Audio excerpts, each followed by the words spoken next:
Send me a link if you would be so I kind. would love to do so for you right now, my friend. It is very appreciated. There you are. I'm I'm his friend. For now. Just just like Matt is my friend. Exactly. Exactly. Cool. There we are. Yeah, I'm thinking this today is gonna be a low key, just a nice chill thing. Be fun. I only have one video prepared. I'd be down for Um, that. yeah, and we can just chill a little bit, and it'll be nice. Mm, It's the last one of the chill. year, dude. It's the last one of the Yeah, year. yeah, it's the last one of the year. Call it like just be Yeah. like, hey, we're just gonna chillax. Yeah, no, the title is literally chilling out with realistic holidays. Because realistic holidays is the thing, the video. Hmm. Um, hello, Draco Kraken. How's it going? Well, I suppose I'll do the intro thing. Hello everyone, and welcome back to Table Talk, Discussion, and Discourse. I, as always, am your host, Alejo, aka Great on 95. As usually, but I'm suspecting more often, am your second host. Usually Sneaky Adolf. Today, Sneakus Adolphus. Right, exactly. Uh, Um, and Boo will be joining us soon, probably.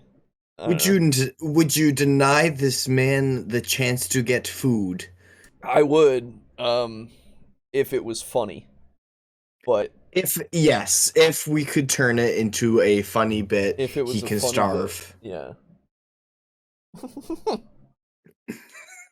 Anyway, um, so Fuck. as I mentioned a moment ago, today we're gonna be talking about realistic holidays and just hanging out, dude. Just relaxing, you know? Cause it's It's a nice low energy stream. honestly, Just yeah. the last one of the year. Just gonna kind of This kind of hang. yeah, cause like I fucking I I did things today and I'm not a healthy man. So I'm already like at about a 70%. um and so I'm ready to just chill, just if people want to just ask us questions at some point, I'll talk about that point, and we can just talk about questions and just ruminate on things really, and kind of go over a little bit of the year, because like this year, yeah, this year was kind of rocky at near the end of it, um Kind of fucking rocky near the beginning of it too. well, yeah, yeah, well, I just mean for the streams. Mm. It was we had some times where it was like, oh fuck. Um What? Having one of your three hosts be dead for a month didn't count as rocky? no, not at all. Okay, fair. um hey I Lux. I literally was like just meant to like referring to COVID as like, well, beginning of the year Yeah, was a that's bit what, rough. yeah. And then I was like, oh wait, I died at the beginning of the year. Oh yeah, I forgot. Wow. That happened. Fair enough. I was sitting there about dead in the hospital, and then I remembered that dying is cringe, and I Yeah, woke up. exactly.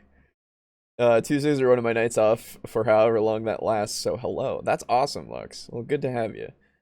Um, and Mongoose says, I tune into if we can make it funny, he can starve. Fantastic. I love it. What's up, Pizza Funk? How you doing? I'm up for chill. I've been working every day since Christmas Day, and I'm working till January 2nd, so chill is good. Oof. Oh, sorry, Dracker Kraken. That sucks. But yeah, I don't have to work tomorrow, thankfully, and then I get Friday off from work, even though I don't work on Friday anyway. But Friday is a day off, so all these days off, I've only benefited from one last week for the weekend because it was Monday. And hey, boo. What? Welcome. We haven't even started doing anything yet. We're just kind of shooting the shit at the moment. Yeah, it's gonna be a chill stream. Yeah, we're just chilling out. We have a video, but we can get to it. Okay. We also, while you were gone, we reached the conclusion that we would 100% let you starve if it made for a funny bit. Yes. Okay. By the way, what are you eating? It's clearly bread based. It is. Man.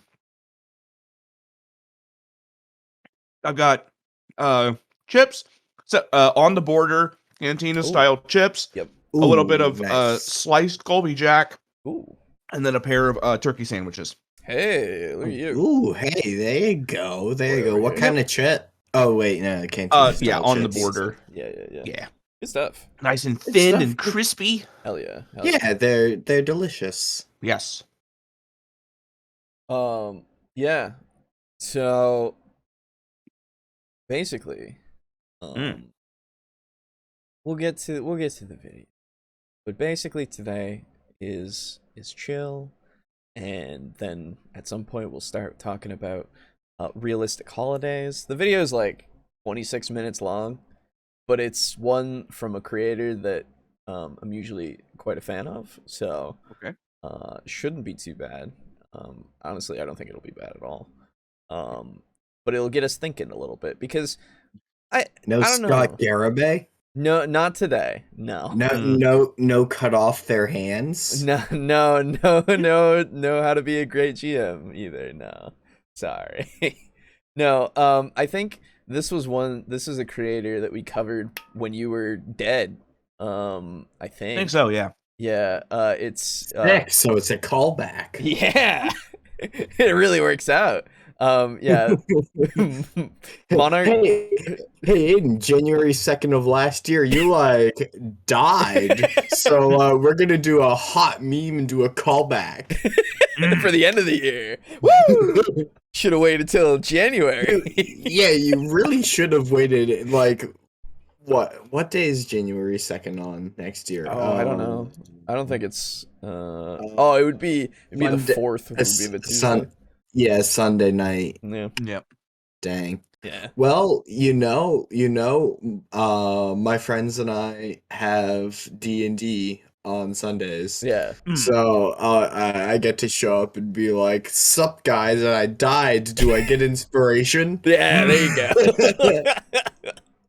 But yeah, Monarch Factory. I think her name's Dale Kingsman, something. And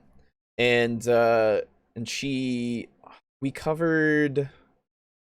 What did we cover from her before? Honestly, I do not remember. It's been so long. Yeah, it's been quite a while. Let me look in, because the handy dandy little filter thing here that lets me look in description, and I can go Monarch. That should do it. Yep. Episode 33. This was Jesus. Homebrew fixes. Oh, it was the injury thing. The injury thing? Yeah, like death and injuries and such. Where she was talking about the soul being split into pieces, and you had to basically, you could only revive somebody one time, and you could split your soul so many times, and then yeah. So wait, hold on. If a person got their arm bitten off by a tiger, and then the tiger proceeded to kill them, I cannot revive them until I dig the arm out of the tiger's stomach and kind of stick it onto the corpse with a duct tape. No, what? Why? No? I'm budding necromancy. We also did the Wendigo that day. Yeah, that's right. The one that I found on Reddit that I really wanted to show Aiden, that I don't think I ever sent to you, Aiden. This is the first I've heard of it. Yeah, I'm pretty sure I was going to, and you died. Yeah, given that Wendigos are literally like my favorite cryptid. Here it is for you. It's all right. I used it in a one-shot thing that I did, and it's all right. I think there's a couple things people, that it needs. Right? Unfortunately, no. Because I should have made it stronger, but I didn't. Did a player shoot it in the face multiple times with a revolver? No.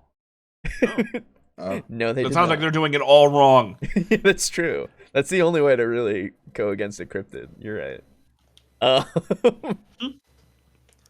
Well, boys, maybe we should cover this video now, and then we can just reminisce a bit over the year afterwards. How about that? How does that sound? Sounds great. I'm reading Wendigos. Cool. All right. Have fun. Well, so everyone, we're going to start the video now. It is... Oh, there it goes. It is Realistic Fictional Holidays D&D World Building by Monarch's Factory. I was going to say, I don't usually think about holidays when I do my games, because usually it doesn't last that long. Or usually if it's a holiday thing, it's a one shot, right? And I know Aiden, I remember you were talking about how at one Halloween you did a thing in game with your players. Yes. Where you gave them there was a thing going on, and you had it so that they had like little spells that would last the day, basically, on items that they could buy and such. Yes. Yeah. Yes. Well, it was very cheap like magic items. Yeah. That would have only limited like it was spells that would normally be pretty like fucking useful. But I would cut the duration of the spell when you normally would cast it down to like 10%. Right, yeah. So it would give you the ability to like cling to walls for like 2 rounds. Is it ghost sound, an image of a wolf howl, a sound of a wolf howling. Right. Yeah. Just fun little party tricks, essentially. Exactly. And like they bought rubber bats for like 2 copper each, that when the command word fright was said, they would all start flapping their wings and flying. Yeah. And they did not bothered to keep in mind the fact that as soon as the first person by the stall said the word fright, trying to like wake up their little bat that they just bought, that they would activate a whole stall full of bats. Yeah. And there's a fucking fluttering. So yeah, that seemed really fun, and like I've not thought about it to like do anything that was like that, because that was the one that was during your Elder Scrolls campaign, right? It was. Yeah, and there is a specific day that like falls upon, right? Yes. Okay. I would like to pretend that there were good lore reasons because of it. I understand. it was really because I forgot that like Halloween was a thing. Right. And then a few weeks later I was like, fuck, I want to do something special. The leader of the city is a real pompous prick whose birthday happens to be on Halloween, so he's outlawed people celebrating it on Halloween. I understand. So it's a few weeks later, and every single one of my players went, uh-huh. And I went, shut up. I see. You gave us a peek behind the curtain. All right. Okay, I'm sorry to have asked. Dracker Kraken says, I've always wanted to start a campaign around a holiday festival, but I've never done it because it seems like an exhaustive amount of setup. And that's fair enough. That's the other thing. Setting it up seems a little daunting, to me at least. Just because it's like, especially with making a holiday itself, like you can just base something else. Like you can say that this thing that you say it is Christmas, right? Or you can just, do whatever we want like that, and just change it up a little bit with like slight variations to the traditions. And hell, it might even be that it's practiced differently across the land, right? You have small tribes that do, like, they recognize the holiday, but they do something like maybe something more like the winter solstice. Yeah, exactly. Like they build a big pyre and they fucking sacrifice things to it, or they fucking dance around and do all that kind of stuff. Like it's a different feel than it would be if it was like the big city, right, where everybody's buying a gift and giving it to each other, and then they have like formal balls or something, and then you could have like a small village that they just do a big gathering where they all just eat together, right? Like that could be their part of that kind of holiday. I say it's daunting and then I just start coming up with shit. But that's just an example to make it a little easier, I guess. And but coming up with like holidays just to signify something important that's happened in the world, I think is something that is very not overlooked. In a way overlooked, because it really adds something to the making the world feel lived in, right? Yeah. You have a day where a hero from old is celebrated because they were able to single-handedly stop the war between the land here, and everybody became more harmonized after the fact, and so they'd celebrate him, and like now you have that day, and now it's like, oh man, that's a thing, And you can use it as foreshadowing for that hero being the evil villain all along. Sure, yeah, you could if you want. I like Slay said, I don't know why in Sneaky's pick it looks like Gordon Ramsay. A little bit. I see what you're saying. I do. Wait, really? Where? A little bit. Fair. Hang on. But oh my god, yeah, it does. Yeah. So I'm excited to see the ideas, listen to them, and maybe elaborate a little bit on them. Here we go. Hello humans, my name is Dale Kingsmill. Got a bit of a D&D video for you. Maybe it's just world building. I am associating it with D&D, but maybe it'll be useful for other things too. Basically, recently, I put up a poll on Twitter asking, what's your favorite part of a classic fantasy adventure? The holiday episode came in last. That did surprise me a little bit. So even though I didn't intend that poll to be one of my tricksy, when I was like, giants or kraken, everyone voted for the kraken, so I made a video about giants. That was deliberate. This one, I didn't intend that when I made the poll, but I'm doing it anyway. I'm making a video about holidays. Specifically, making up holidays that feel culturally rich. So that way you can sprinkle them in throughout a D&D game or a story or whatever thing you're doing, and the world will just feel that little bit more lived in. This is something I've actually wanted to talk about for ages. Look at this, it's totally the wrong time of year to be releasing this video. I should be tent polling, I should be saving this for like October or December or something, but I have no idea when this came out. I didn't look at the date. It's probably like June. Who knows?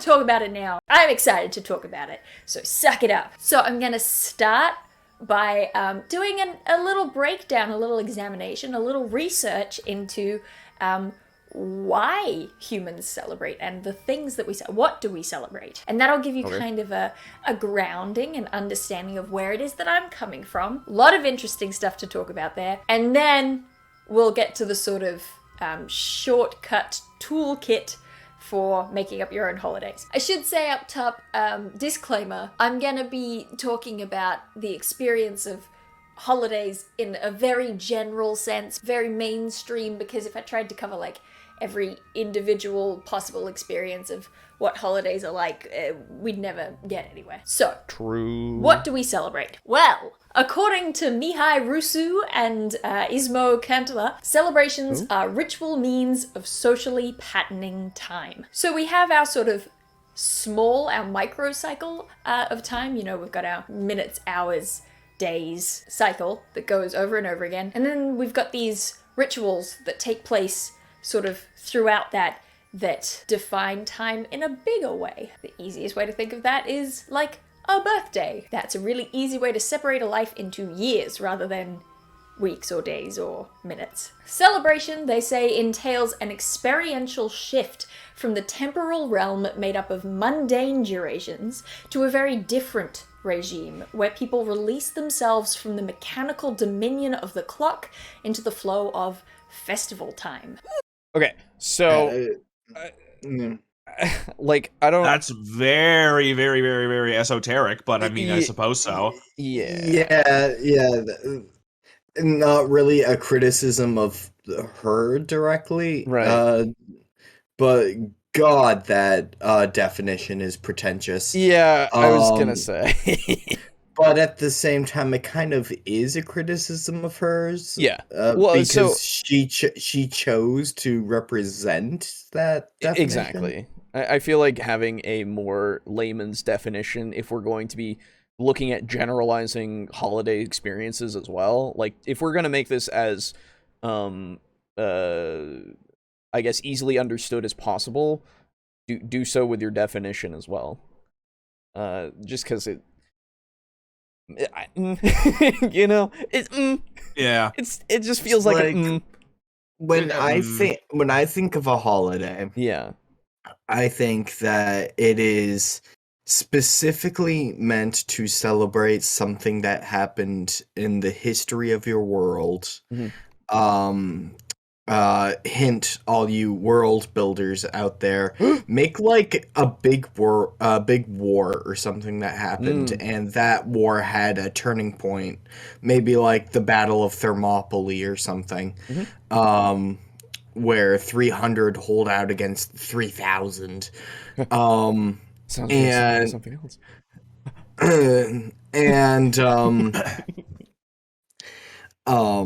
Then make it be kind of considered a pretty cool event by the people in your world. Sure. And then make a holiday celebrating the anniversary of that by the nation that was victorious, and say, we fought for our freedom, and on this date 300 years ago we defended it like to our dying breath, alongside the French. No. I'm just noting the closeness. That's all. Our friends surrendered on that day, but we fought. Oh no! What's that about? Similarities. Yeah, and just have people celebrate that, and it's a very easy way to make your world feel A, more lived in, and B, more fleshed out. I'd agree. I think another use of holidays can also be to either teach or pass traditions onto future generations. Yeah. It's like, it's the Day of Giants, where, we fucking beat all the giants, and then we depict them as being big and scary. So it's like, don't go out in the woods because there's big scary giants out there, little Billy, Joe, Bob, Timmy, Jimmy. Fuck you. To be fair, if I were to imagine a kid being eaten by giants, I would imagine that kid would be named Billy. That's true. It would be Billy. That's why I gave him so many names, just to cover the bases. That's fair. You know what? That works. Devil's in the details. That is true. Devil's in the dice, actually. Oh, nice. Especially when I'm rolling survival or navigate. That's it. There it is. a lot of jump cuts. Yeah, that's just a standard thing for people that are vlogging, they do jump cuts. But also it's because if you couldn't tell, this is stream of consciousness more so. Like there's a little bit of scripting, I think, in the sense of like an outline, but this is very much not a scripted video, so yeah, no, I definitely get the feel that there's a rough outline. exactly. Like this is the way that she does videos. Would the kid be a goat? You've answered your own question. Kid. Nah. Anyway. Ooh, I love it. Isn't that a little bit of magic in it? Ah, it's good stuff. Through celebrations, Chronos turns into Kairos. Chronos and Kairos both mean time, but they mean it in different ways. Chronos being the strict progression of linear time, hours in a day, days in a week, months in a year. It's the understanding of time that we all adhere to, but we all experience separately. We each have our own lives to live in accordance with the hours available to us. Chronos is quantitative, whereas Kairos is qualitative. Kairos means time in the sense of it has to be now. This is the moment, the right time for something. Conceptually, it is inherently ephemeral, liminal, in the process of passing. During a holiday, we suspend our usual comprehension of time for a construction of time that is understood only in terms of co-joint experiences of connectedness in time and space. So, what? I'm sorry. That's Okay, such. Actually, no, I totally get this. Okay, please Okay, explain fair it enough, to me. like- My brain is small. Yeah, because this is just coming across as word salad to me. So I understand this not within the context of real life, unfortunately. That's fine. But I do understand it within the context of like Stardew Valley. Okay. Okay. Please I get it. explain. Yeah, So, no, I understand. When there are events in the game, Yeah. the dance of the moonlight Right. jellies, the Christmas Beautiful. event, Yeah. whatever. Egg collecting. The pot stew. Egg collecting, the dance festival. Yes. Yeah. They are all like Stardew Valley is a game that's pretty strict about time. Yes. But if you don't fall asleep by exactly this time, you will pass out where you are and get billed. Yeah. Um, Some Tom Nook bullshit. but holidays are a special case where you go in and at 8 a.m., regardless of the day, at 8 a.m., the event starts. Okay. And you have like until 10 p.m. to show up to the event. Oh yeah. So if like you spend like the 12 hours on your farm farming radishes, Yeah. and then go to the holiday, you aren't punished for that. That's true. And when you go to the event, you are in a time-locked instance where you stay at the event, you talk to everyone or talk to no one. And regardless of how you choose to celebrate the event, when you return to your farm and you leave the event, it is always 10 p.m. Yeah, that's true. So you can go to the event at 8:01 a.m., talk to no one, and leave, and it'll be 10 p.m. Or you can go at 8:59 p.m., talk to everyone, and when you leave, it'll be 10 p.m. Yeah. Fuck. Damn it.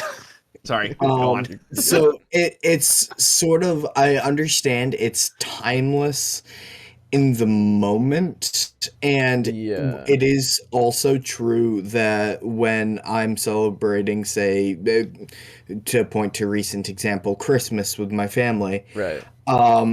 I'm usually more focused on how everyone's years have been and talking and chatting with them than I am concerned about the expressed like time. And then at the end of the evening, you go, "Oh fuck, it's 8:30." Yeah. Okay. and time kind of flies from you because you're grounded in the moment with the other people that are celebrating the holiday with you.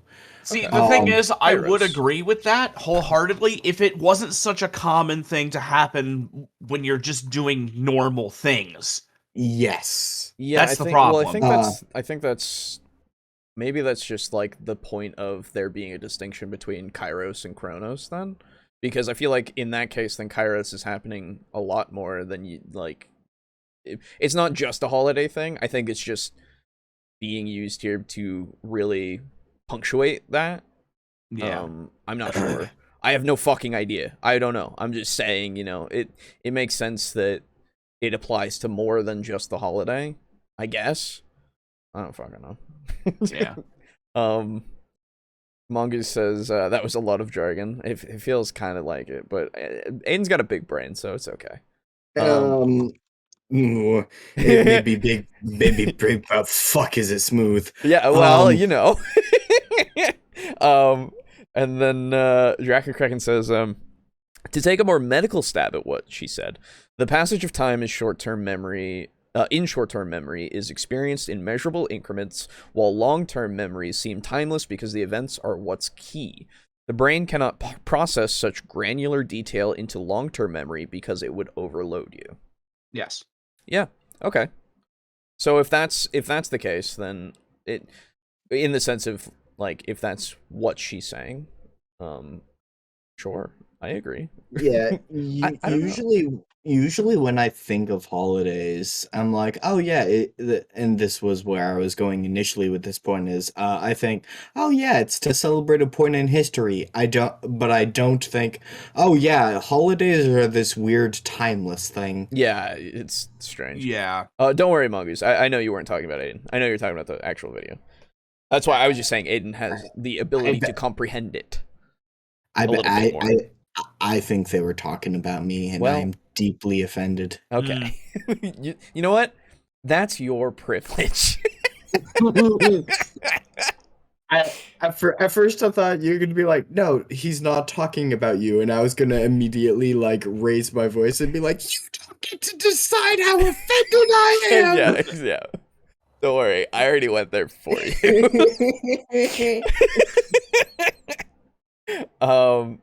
I feel I have been blue ballsed on this bit. I'm so happy. It's preemptive sandbagging. Woo! He's like a JoJo character. He's growing. Festival time only exists because it is a shared experience. Because we agree en masse that it's different from the everyday. There's a concept that I refer to a lot. Oh, okay. Okay, wait. Let me drag that back. I think that's like a continuation on what she was saying. So, festival time only exists because it is a shared experience. Because we agree en masse that it's different from the everyday. There's a concept that I refer to. Okay. So, because we agree that a festival will happen in the sense of a holiday, that means that it exists. So it is one of them?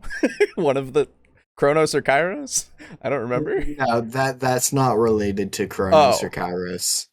By the way, Mongoose said, well, I'm not sorry. So there you go. Oh, okay. Damn it. Sorry. I have this impotent rage filling me up. And I just have impotence, his natural so, state. So what was I going to say? Sorry, I don't. Oh yeah. So she's not talking about the flow of time anymore. Okay. She's simply saying like, the holiday only has significance because we all agree to ascribe it significance. Yeah, that's true. Which is true of just about anything. It's true of money. Mm-hmm. It's the whole like social construct argument where if somebody like tries to bring that up, you go, well, everything is, so let's move on. Yeah. Yeah.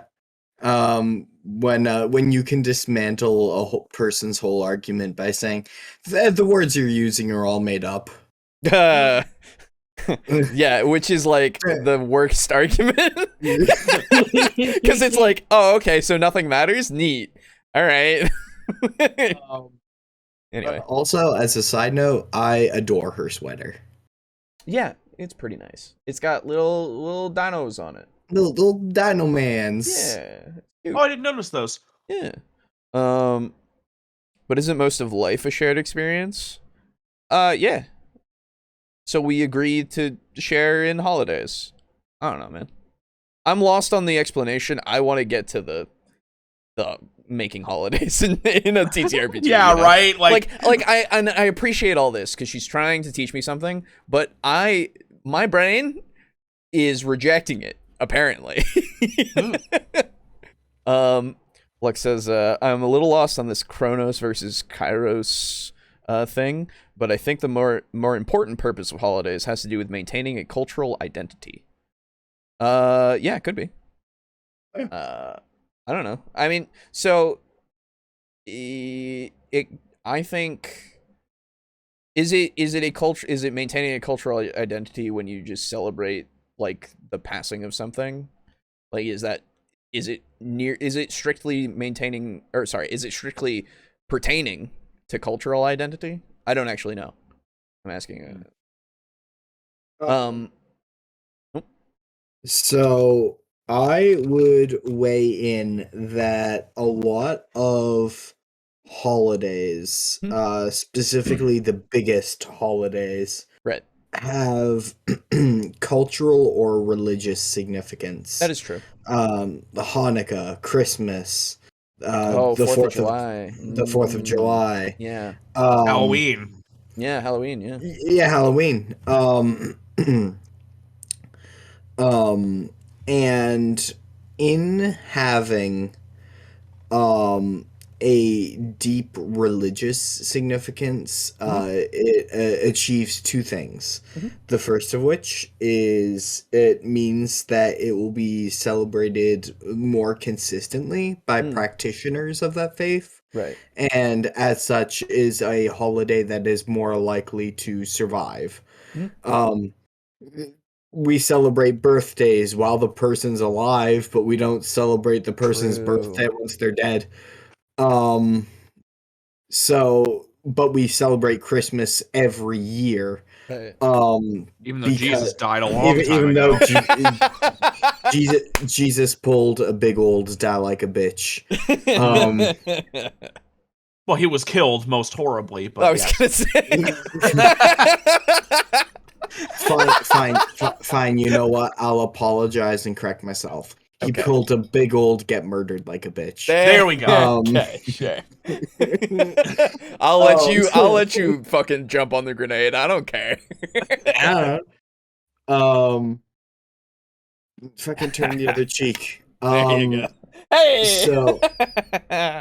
Anyway, sorry. So, yes, consistency is key for making sure that a holiday keeps getting celebrated, and by embedding itself within a religion, it sort of like embeds itself within this social memes. Using the actual definition of the word meme, right? In the sort of cultural mindset, and as such is more likely to live for generations.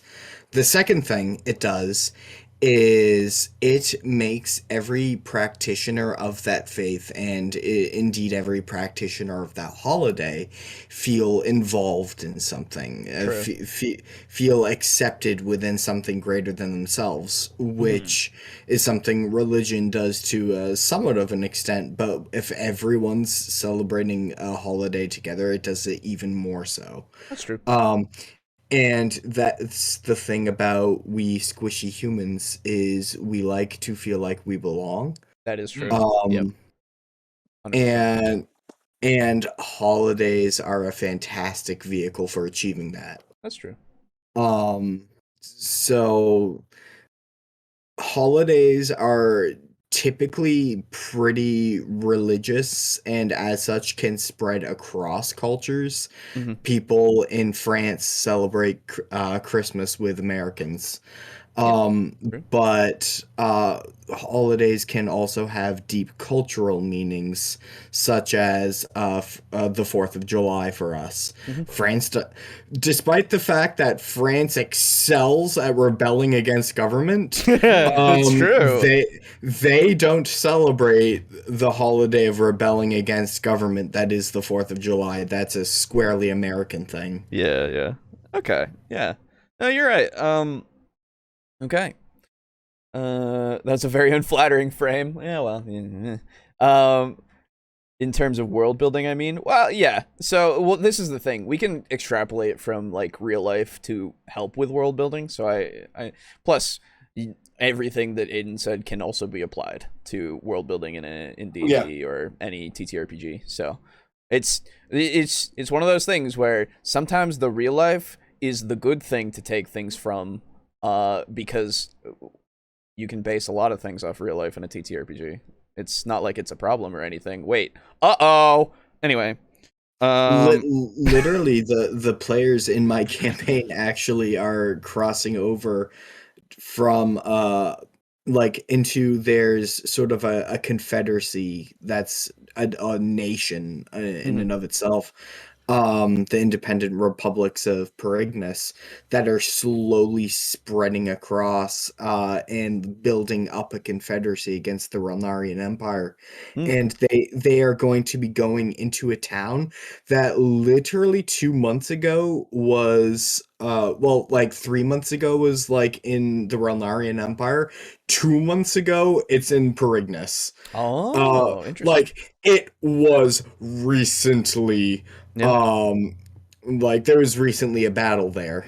And there's multiple things that are happening because of that. The first of which is there's a lich who is studying the nature of death and how to cure it. And so people are like, he's a lich necromancer, because they're still like bumpkins from the Relnarian Empire, but the people in the independent republics are all like fairly magically like educated, Right. because Perignus is a very magically attuned nation. And as such, knowledge fucking spreads like wildfire, because the god of knowledge is like, ooh, this country's neat. And so the bumpkins are like saying, oh, there's a lich necromancer, oh my goodness. And if they were to talk to independent republic person,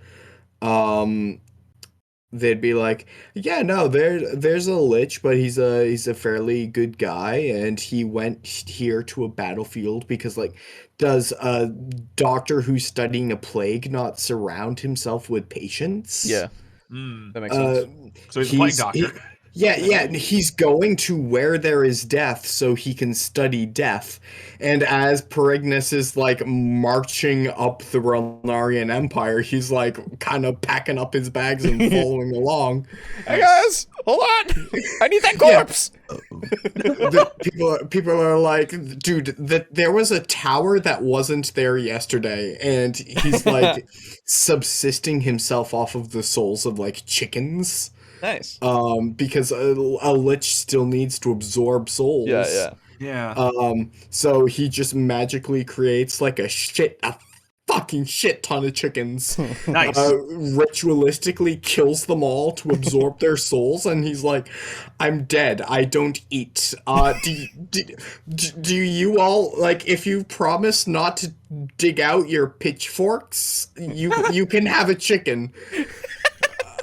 I have it's fresh. It's just, I have a lot. it's just a bit dead. It's a little withered, but don't worry about that. have some chicken jerky. But literally, they celebrate holidays in the Relnarian Empire, and they don't really celebrate any holidays in Perignus, pretty much. Oh, cool. So even though there's going to be this town that's sort of isolated, they're still probably going to uphold the tradition of celebrating holidays, even though people in the towns surrounding them like they were a border town for a nation, so like the people, their neighbors in the other town are like, yeah, we don't celebrate that holiday, and their friends in Perignus are like, yeah, we don't celebrate that holiday either. What are you doing? And this town is gonna kind of be isolated, and they're gonna be like, well, Christmas means a lot to us. Right, yeah. That's cool. Well, just as long as you don't start any wars on Christmas, I think you'll be good. No. It's canonical that everyone, if they're having a war during Christmas, they stop. Oh, okay, They that's stop good. for a day. So there can be no war on Christmas. Yeah, exactly. The generals, in fact, canonically must deliver a plate of cookies and milk to each other. Dude, I mean, honestly, that'd be pretty sweet. There was that time of World War I where that's what I'm thinking about. Yep. Yeah. That's the one that always sticks out in my mind because it's just that one day. It's such an awesome, incredible event. Yeah. What? In World War One, on Christmas, there was I don't remember what year, but there was a ceasefire. Yeah, there was a ceasefire. There was a ceasefire, and they actually made a movie about it. I forget what it was called though. Did they? Yep. Okay. But yeah, they had a ceasefire, and they like spent Christmas together, like both sides did. Yeah. And it was super cool. And then everybody killed each other afterwards. But yeah, that.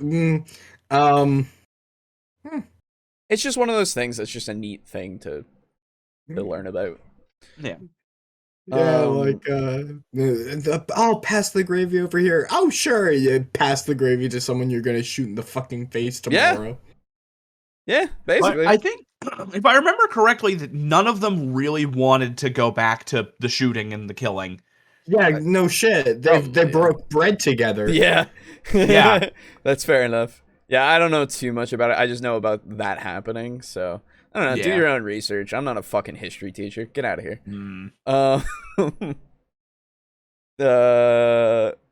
We've maintained a strong tradition of story time with Alejo.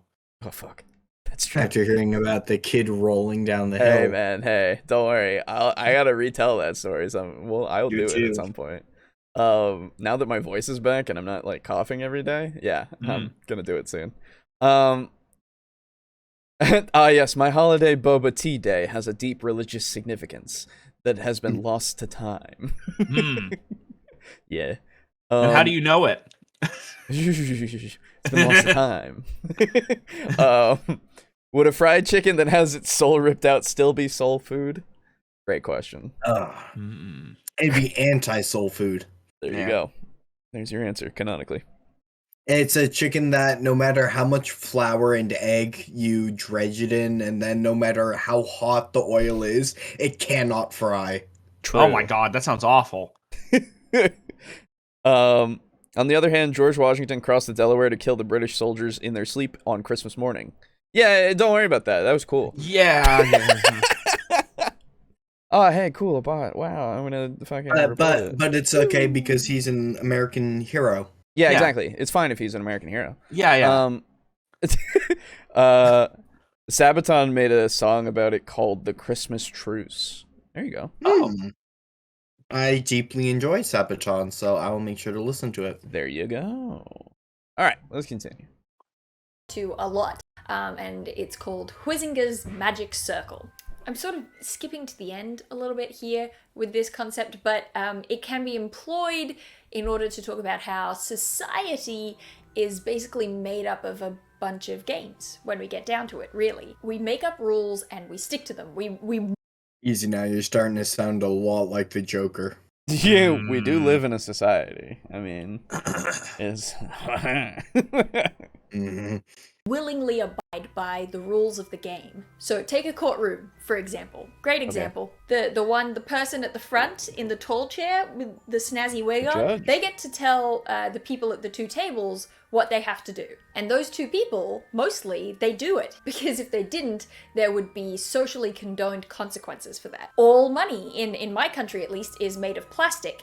And yet, monopoly money can't be traded for goods and or services, but the plastic stuff printed at the mint can. If someone in a park was tackled while wearing a suit, we would be shocked, or worried, or maybe we'd try to break it up. But if they're wearing a rugby uniform and holding a football, we aren't worried. We don't try to break it up. These are all arbitrary distinctions that make up our reality. Just because they're not arbitrary. Yeah. That's not the right word. Sorry. It's kind of necessary to stop us from becoming barbaric in certain respects. It's definitely not an arbitrary thing. In fairness. Yeah. In fairness. Yeah. To be fair. To be fair. You guys, hold on, I'm gonna start eating. Okay. Yeah, you're good. You say to be fair. Okay. Yeah. So breaking up a fight that you see, yes, it's contextualized because in the game of society, violence PvP is turned off. Yeah, for the most part. You gotta have the server admins agree. Yeah, and you have special designated zones.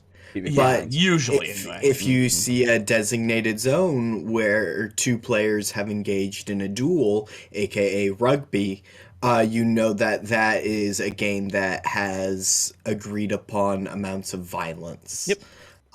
That all parties consent to. Yes.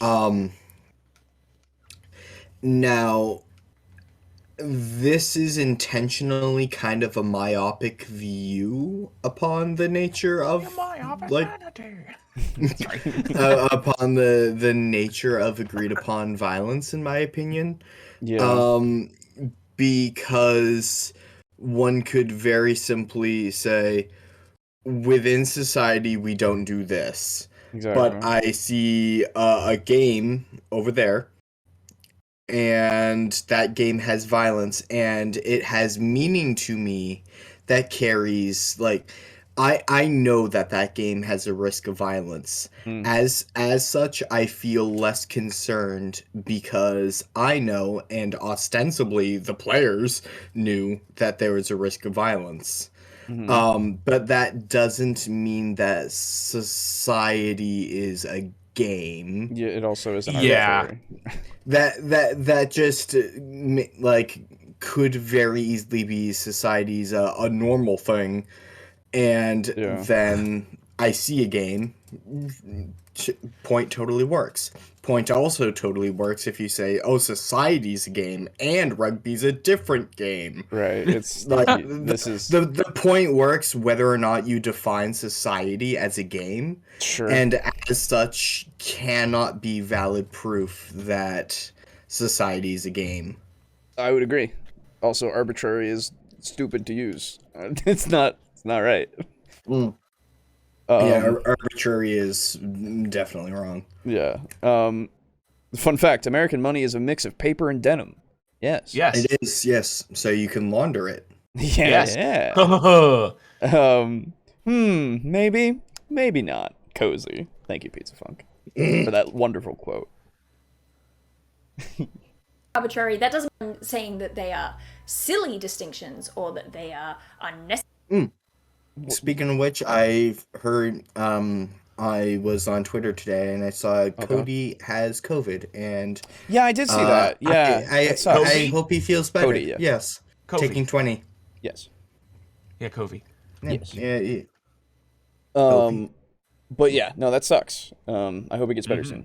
He said he was vaccinated, so it'll go away. It'll probably be a mild case. Yeah, hopefully. Yeah, well, he said today was like day 6 and he fully lost his sense of smell.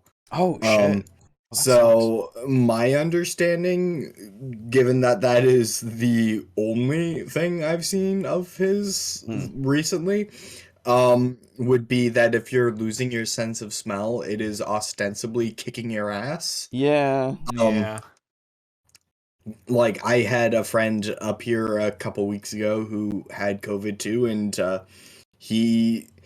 it affected him pretty badly, but he never lost his sense of smell. Well, so my mom got COVID and lost her sense of smell and taste, but it came back after a week. So yeah, Some happens to some people, doesn't happen to others. Yeah, exactly. So, I have no idea. But hey, if you're watching right now, go send your well wishes to Cody. Yes. And also get vaccinated. Yes. Yeah, also do that, please. Fucking hell, I'm so sick of not being able to go hang out with friends. Anyway.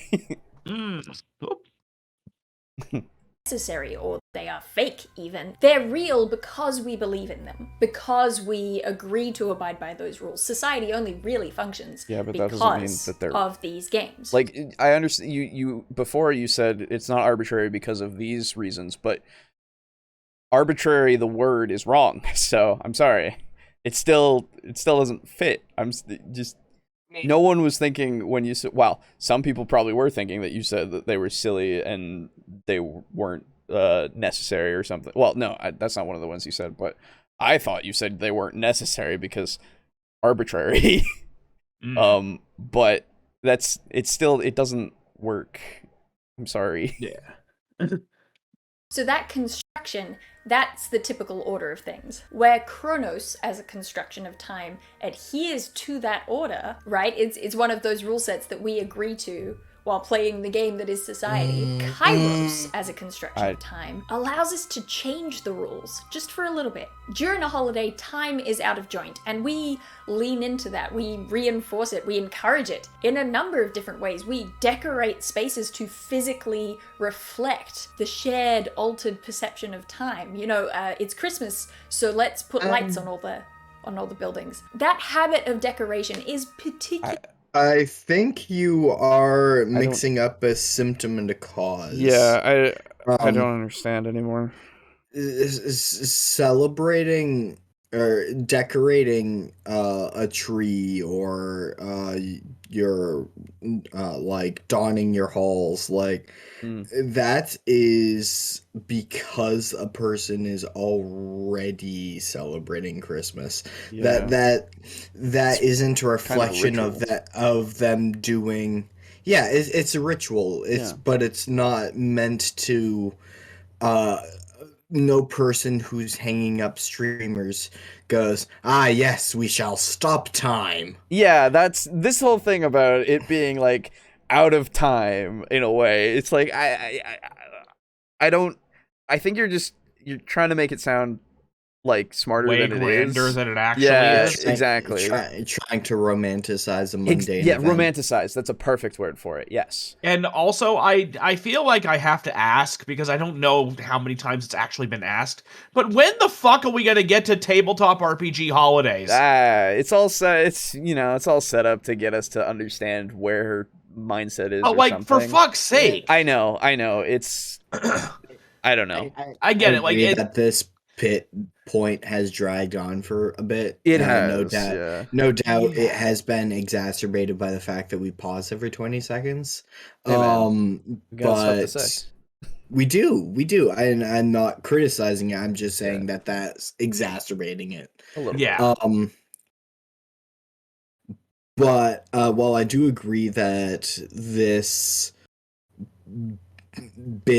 point has gone on for 6 minutes and 18 seconds thus far and is probably longer than it needed to be, I will happily concede that providing context for sort of making sure everyone's on the same page for exactly what a holiday is and why we celebrate it can be very important for setting up an efficient discourse of holidays. I'd agree it can be, but I don't think that this is very efficient in doing so. Yeah, that's I really like, because I think, again, like you're saying, I think she's muddling the ideas here as well as using incorrect terms. So it's not helping with my understanding because I'm very lost now. In fairness, true, it was an unfortunate term to muddle up. But I remember the human. Everyone makes mistakes. I understand that. and it would be very easy to say like, ah, yes, this is the word to use. Narrator goes, this was not the word to use. So I agree, but I also, you see that there is editing done. There was no edit of like a word on screen to say I meant this. There was no re-recorded line. Yeah, There's even a lot. Just her wearing a different jumper and Exactly. being like, "Hey, you know, Because said this word. Really, this word would be better." So this is the case that I've seen in a couple of her other videos where she does add like edits in of like her editing. Yes, on occasion she does. So, like legitimately, there's so much that you could have done to fix this. I don't know. Did you listen back to it? Do you think that arbitrary means something that it doesn't mean? I don't know. Maybe you need to define the term arbitrary to me clearly instead of telling me what it's not. Right? You're you're the master of Googling the definition of a word. What is the definition of arbitrary? Arbitrary. So it depends. We'll go with the most common. Based on random choice or personal whim rather than any reason or system. Like, yeah, so it's not right. The fact that people choose to celebrate a holiday like Christmas on December 25th and not December 26th is like it's arbitrary in that context. Like the exact timing, the fact that at Christmas time we eat specifically gingerbread cookies and not the velvet cake. I would argue that because of the cultural like stuff that has come before, that's why we do these things. There are reasons. Yeah, I know that I know that Saturnalia is a thing, or All Hallows Eve. Right. I'm just saying, fucking what 4th of July? No, that's a specific day. Yeah. Technically, actually, Halloween was meant to celebrate Samhain. Yes, it was. And it was only given an exact date by the Catholic Church. Yes, that was their reason. Because they wanted to paganism. celebrate. Yeah, but it was All Hallows Eve and Saturnalia got kind of rolled into one. Right. Just how Saturnalia was for the Roman gods, and it kind of got rolled into Christianity and became modern day Christmas. Happens. So there is I doubt Saturnalia happens to be on the exact same day as or not Saturnalia. I doubt Samhain happens to be on the exact same day as All Hallows Eve. Probably. Jesus was canonically born like March, likely within the fall. Oh, fall. Okay. I thought it was March.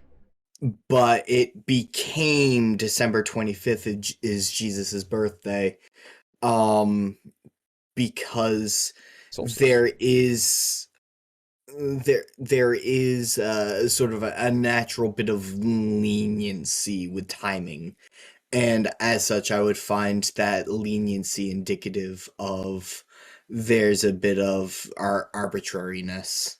I thought it was more to do with taking away from the importance of the solstice. I thought that was the reason. Not to my knowledge. I might be entirely wrong about that. That's what I remember, but I could be totally wrong. Anyway, we've spent enough time on this. Yes. Yeah. Regardless, arbitrariness, kind of a right word, mostly not. I don't think so. I lost my sense of taste just from the second dose of the vaccine, so I don't think that necessarily means you're losing it, says Lux. It's fair enough. This is so much setup in sociological philosophy for how to make a realistic holiday. Yeah. And again, like it's fine. Like it's 6 minutes so far of the 26-minute video. So I don't know. This kind of comes across as sounded better in her head sort of thing. Maybe Slay, maybe. I don't know. Lux says, I think that word just doesn't mean what she thinks it means. And Slay says it was a co-op of the pagan winter solstice. So that's a second one in that court. I don't know. That's what I have heard. But anyway, doesn't matter at the moment. Let's press on.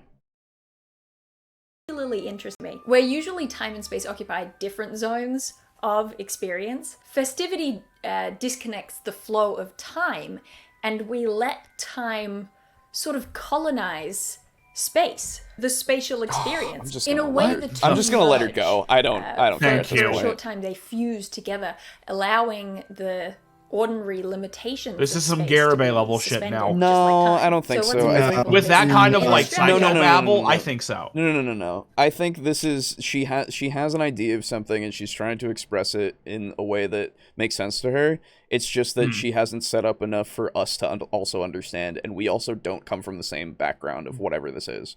Because she has some sort of education in some sort of, if it's philosophy or something, I don't know. And that much is obvious to me. But, yeah, that's a good point. So, like, yeah, I don't think that this is anywhere near that at all. Christmas falls in the middle of summertime, and yet we straddle the space of sunny beaches in the southern hemisphere and winter wonderlands in the northern hemisphere, and we do it through mix and matched decorations and advertisements and behaviors. This jumper, I wear this jumper every Christmas even though it's hot. And why do I do it? Because I think of it as being Christmassy, and because so much of behavior, the way that we behave, is tied in with how we structure time and space. You know, on weekdays you work. When you're at the mall, you shop. You don't go to the mall to go jogging, even though you could jog at the mall. Our behavior is kind of tied to those constructions. So when we change the way that we're perceiving time and space, our social behavior changes with it. We behave in ways that we ordinarily probably wouldn't. There's a term Victor Turner uses, which I like. It's called communitas. Communitas suggests that not only do holidays push time and space into liminality, but the communities who engage in those holidays as well. Turner describes those communities as being caught between and betwixt conventional states of social order. They are temporary communities of collective joy. Communitas implies the abandoning of regular social hierarchies. By the way, if you didn't know, liminality, I'm just giving a definition. Liminality is a state of transition between one stage and the next. I didn't know that. So there you go. Okay. She keeps using liminality, and I'm like, so. Yeah. That's, I know, like, actually, I've never heard I've never heard a definition like that. Usually it's analogous almost to like laminar or laminarity of flow between liquids usually. Yeah, like how the liquids will kind of striate themselves. It's called laminar flow. Oh, that makes sense, because liminality, as I look up definition, has definitions for anthropology, sociology, and literature. So I'm assuming it's different for a lot of things. Yeah. So there you go. The only way I've ever heard the term, I've heard liminal. Yeah. Like superliminal spaces and superliminal whatevers. Exactly. But yeah. I've heard it used in a lot of fiction. Exactly. Yeah. Mostly sci-fi. Yep.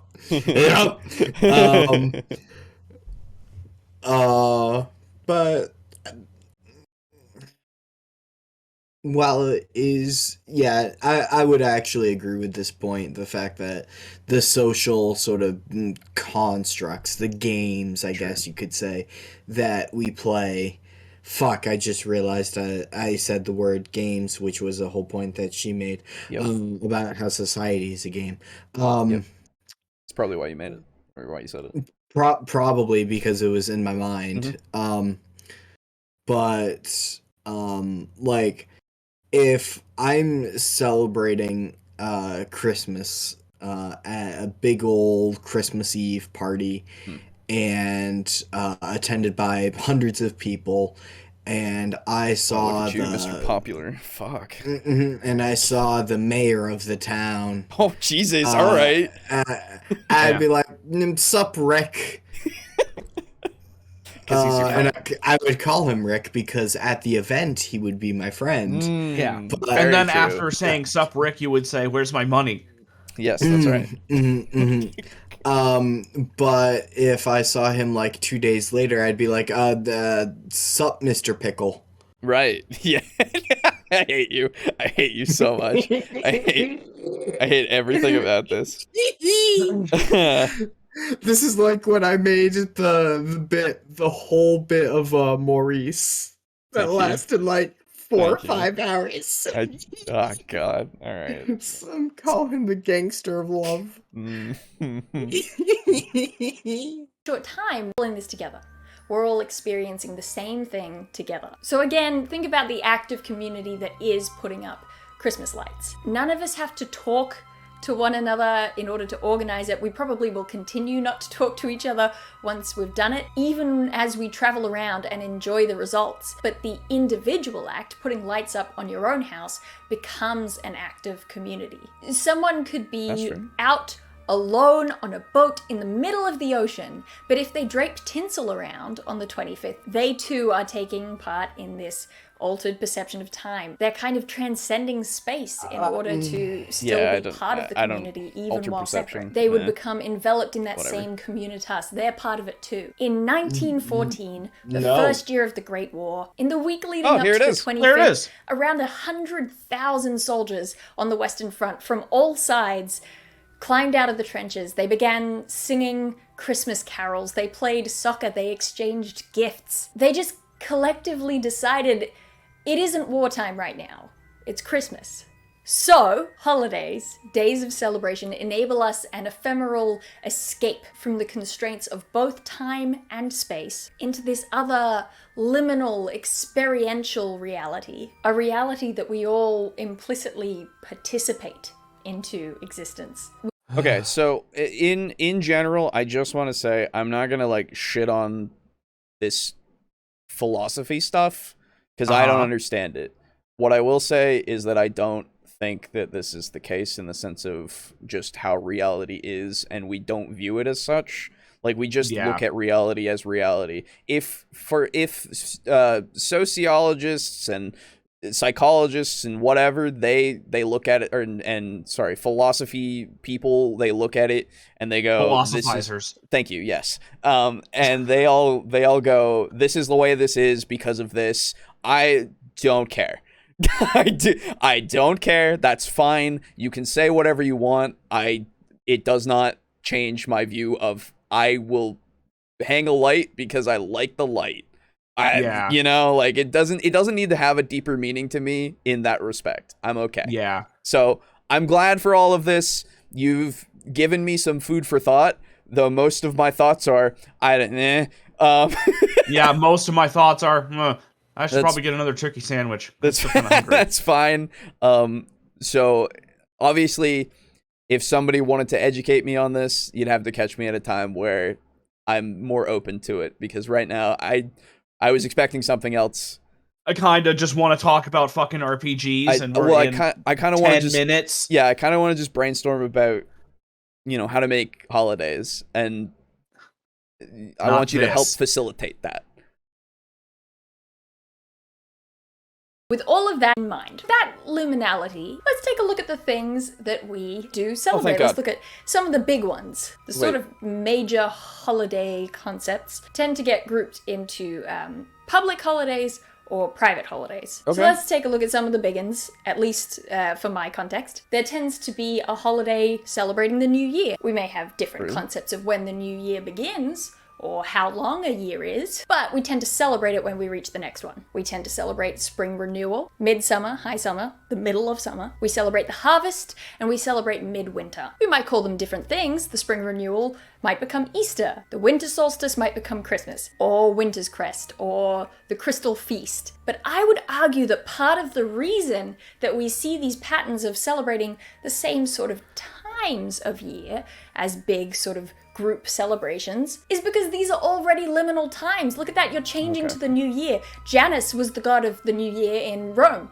That's where we get the name Janus. of January from. It's the transition from past to future. You're in a liminal point in time. Spring renewal, we're celebrating the change from death into life. The harvest is the change from life into death. Midwinter and midsummer are these celestial liminal points. It's the point where the sun has reached its center, whether we're changing. So while we're talking like about this, I'm not technically paying attention to the liminal stuff. I'm more taking in these things are happening because of these events. In which case, I go, okay, if I want a world build, right? Like how we have to come up with our own. Well, so we're getting there, I think. But I need to talk about something that isn't philosophy at the moment, right? Yeah.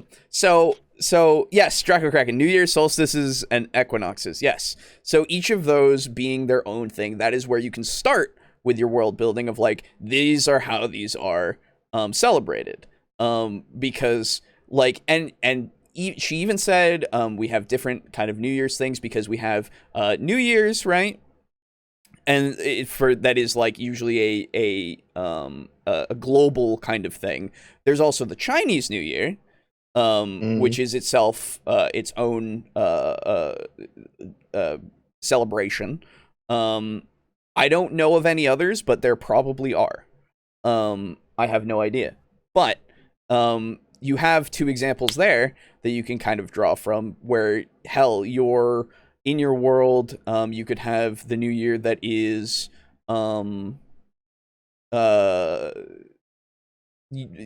public, or not public, globally celebrated by most everybody on your world. And then you can have another culture that celebrates it in a different way at a different time because they believe that this is the time where maybe it could even be like a different species that decides like, hell, fuck it. We'll go with kobolds. Okay. So kobolds, they celebrate their big dig. Okay. That's what they call it. Okay. I'm into it. And it's when the kobolds themselves were introduced into the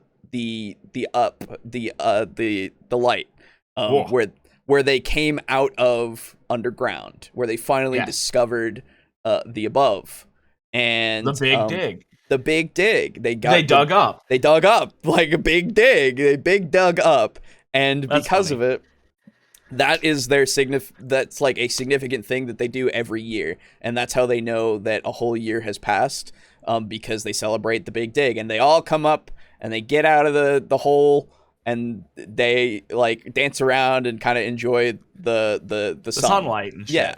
And hopefully not being lorded over by an asshole dragon for once. Exactly that, or and try not to get hunted down by murderous adventurers who want to make like 50 gold.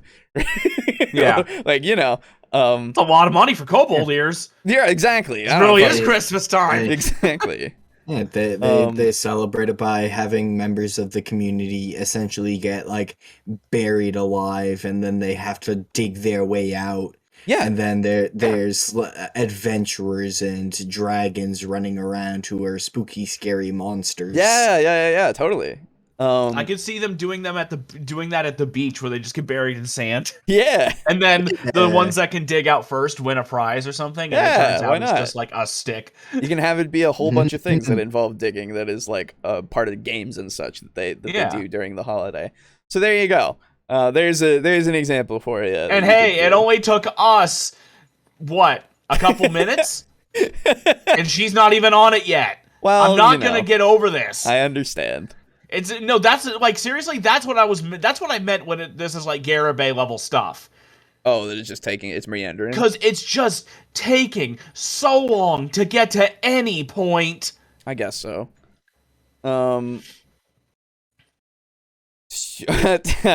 Okay, guys, we're gonna have a relaxing, chill stream about the holidays and RPGs. Great on at the beginning of this stream. And Slay also says the title didn't age well, which I said chilling out with realistic holidays. Fuck. Dude, I don't know about the realistic part. But dude, I'm just chilling talking about vaccines. Well, yeah, because you lived. in my Discord group with my friends. Wow. And I'm playing Pokemon. Okay. Nice. It was a 26-minute video. We all knew this wasn't going to be chill. Hey, come on. It could have been. It could have been. Last time we covered it was fine. Can we all? How about this? I see you saying that this is not a chill stream. To which I respond, let us all engage in Kairos and communitively ascribe meaning of this is chill. This is chill. That's true. We could do that. Yeah. If we can just all agree that this is chill, it will be chill. Right. That's true. All right. Secretly, I From won't days agree. getting longer to days getting shorter, or whether we're changing from days getting shorter to days getting longer. They're all liminal times. Those of you who liked my Feyacre, my fairy, what's the fairy place in D&D actually called? Feywild.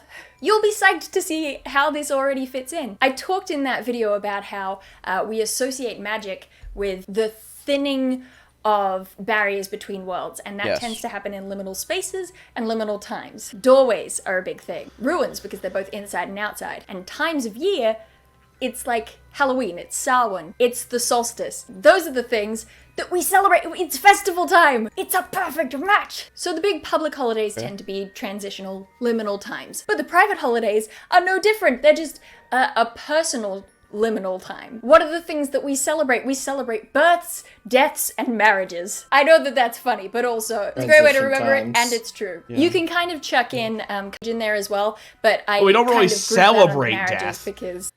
Hey man, I hope that when I die, my funeral is a celebration. Okay. Because fucking funerals are really boring otherwise. It's true, dude. You know how many times I have seen the whole idea of when I die, play Pop Goes the Weasel at my funeral, and everyone will look at my casket with horrified anticipation. And I will never not find it funny. Okay, fair enough. Yeah. And that would absolutely be a celebration. Yeah, I mean it was. I want to pull a bait and switch where I have a closed casket funeral, right? And they go, "Oh, very sad, but we very sad he died," or maybe they'll be fucking happy I died. Thank God he died. Get him out. Yeah, get him out of here. Just would never shut up about that car accident, even though we're ostensibly the only ones that ever talk about it. Wouldn't stop talking about the time he nearly died. About time he finally got it right. And it'll be a closed casket funeral, and then at the very end, people will hear all whoa, whoa, whoa, whoa, whoa up above their heads, and they'll look up, and I'm tied to a ceiling fan. Nice. There you go. Subversion. Horrified subversion. Doing the fucking spin, and then they'll open up the casket and it's filled with candy or something. Yeah. To be fair, it may not be chill, but it is entertaining. Well, that's good. We'll chill out later. Don't worry. Hyper realistic holidays. Yeah, you know. I guess funerals. You're gonna have to build hyper realistic holidays because that's the feeling I'm getting. I guess funerals can be about celebrating the life of a person. That's what I want my funeral to be. That's the thing, but she didn't say that. She said celebrating death specifically. It's like that was the problem. Well, actually, Dia de los Muertos, you bitch. That's true. That is the memory of the dead, not no, it's death. The Day of the Dead. No. What I'm saying is you are celebrating the memory of the dead. Right. Okay. I see what you're saying. And she is saying celebrating death. What a southern white person is arguing with the Hispanic about a Hispanic holiday. Hey man. No, I know what Day of the Dead. And I is. agree. Don't worry. I agree with you. I think what I will say is that I will give her the best faith interpretation and say that is what she means. Honestly, at this point, I'm just salty and just trying to pick something apart. Because I just want to talk about RPG holidays, dude. My mother banned my sister from her funeral. I don't know how she's going to enforce that. She hired bodyguards for when she dies, specifically. They will get money, and they will bar your sister from the place. That's how it's going to work. Look, Death works really hard. He deserves to be celebrated every now and then. It is true. I agree. Especially nowadays, man. He's pulling in a lot. Oh, no. Oh, no. He's working overtime. He has like little mini Death. Death Mini the Kid. Death the Kid from Soul Eater. There he goes. For a long time, that was the association. Of course, now we separate marriage and coming of age, typically, usually, but it's just easier to say births, deaths, and marriages than it is births, coming of age, marriage, and death. You're transitioning into life at birth, and when we celebrate the anniversary of that birth every year, you're still on a liminal time. You're between two ages. When you're getting married or coming of age, you're transitioning from I see being Firefly a in the youth background. to being Nice. a mature adult. You're transitioning from being single to being part of a pair, traditionally speaking. And of course, when you die, you're transitioning from life into death. So these are some good places to start thinking about holidays and how to construct a holiday of your own. You definitely want to pick something that is liminal, that is transitional, to be the thing that is celebrated, because those are most often the biggest things that we celebrate. So, some helpful stuff for you. Here's where we're getting into the shortcuts. Russo and Cantler also propose a number of different scales upon which any holiday falls. They're very careful to clarify that these aren't dichotomies. It's not you are this or you are that. You can be, halfway between. You can be both to some degree, but these are scales that should be considered for any holiday. Those scales are public or private, which we talked about. Is it something that everyone is celebrating at the same time, or is it something that you are celebrating kind of just with your personal circle? Birthdays, graduations, weddings, funerals, those... Sorry, I saw Draco Kraken said, does this mean that 4th of July is the liminal transition from British to American? That's pretty good. I like that one a lot. That is pretty good. I like, yeah. My world, we celebrate 4th of July by brushing our teeth. Oh, how exciting. That's fucking... It's the only time that there are people in your world brush their teeth. Jesus. Things that we celebrate on our own, even if they are kind of almost a universal experience. Which, P.S., I understand it might be a little odd that I'm saying we celebrate funerals, but we do. That's we have like a formal ritual involved. It's a whole thing. Is it official or folk? So is it something sanctioned and kind of put on by the governing body? Or is it something that people just kind of do on their own? A national holiday, July 4th, would be an official holiday. Or is it like a reunion, something that people just spontaneously put together themselves? Now, these aren't the words they chose, but I felt like there was some confusion in word choice, so I've tweaked the wording on the next couple and split it up into two. Is it religious or secular? So a holiday like Easter tends to be more religiously associated. This is what Aiden said before when we started. Nice. Religious stuff. There isn't necessarily actually, full-on... So remember how we talked about how the exact timing of the holiday is kind of open to interpretation? We only communitively ascribe it, like we celebrate like Halloween on December 25th, not December 26th. Halloween? We celebrate Halloween on December 25th, Alejo. Right. Sorry. I didn't fucking I missed the memo. I'm sorry. How was your Halloween, by the way, Alejo? Oh, it was pretty good. That's good. Did you get all the presents that you wanted? Yeah, I did. That's good. My Halloween was nice. I got some potatoes. Speaking of, have either of you received my gift yet? I've not. I don't believe so, no. Fuck, dude. Okay, fair enough. Anyway, go on. Anyway, what I was going to say was, is there any particular reason why we celebrate, St. Patrick's Day specifically on that day? Like, was it his birthday Day, maybe? I don't know enough about St. Patrick's Day. Yeah, I remember. That's a question for Brogan.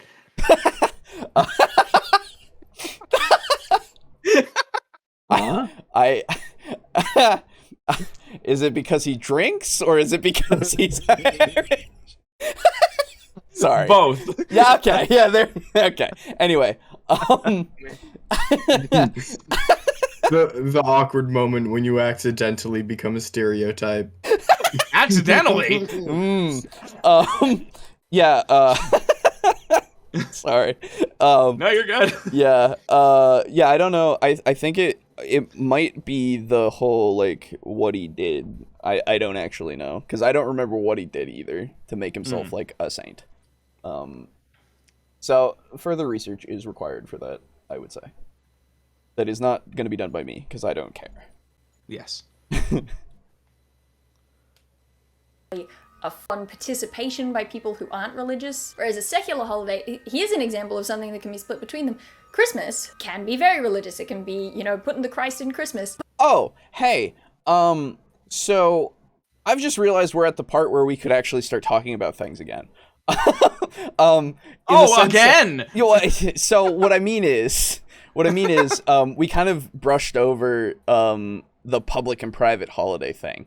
And because that is a classification that we can use to come up with public and private holidays, such as the New Year's thing being both public and private in a way, because of the public one of, like, the global thing, and then you have the more private one, I would say, of the Big Dig.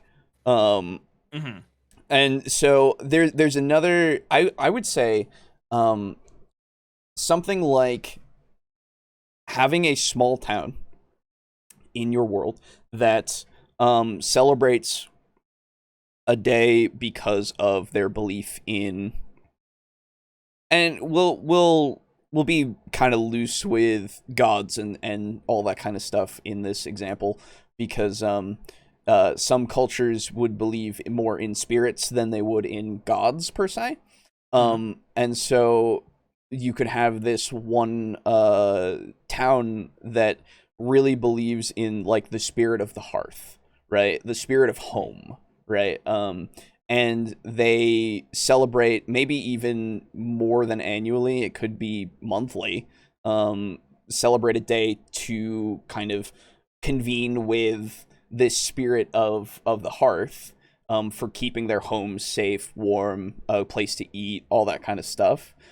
Making it like a private kind of celebration, and a private kind of holiday, I guess, if we want to be a little more loose with the term.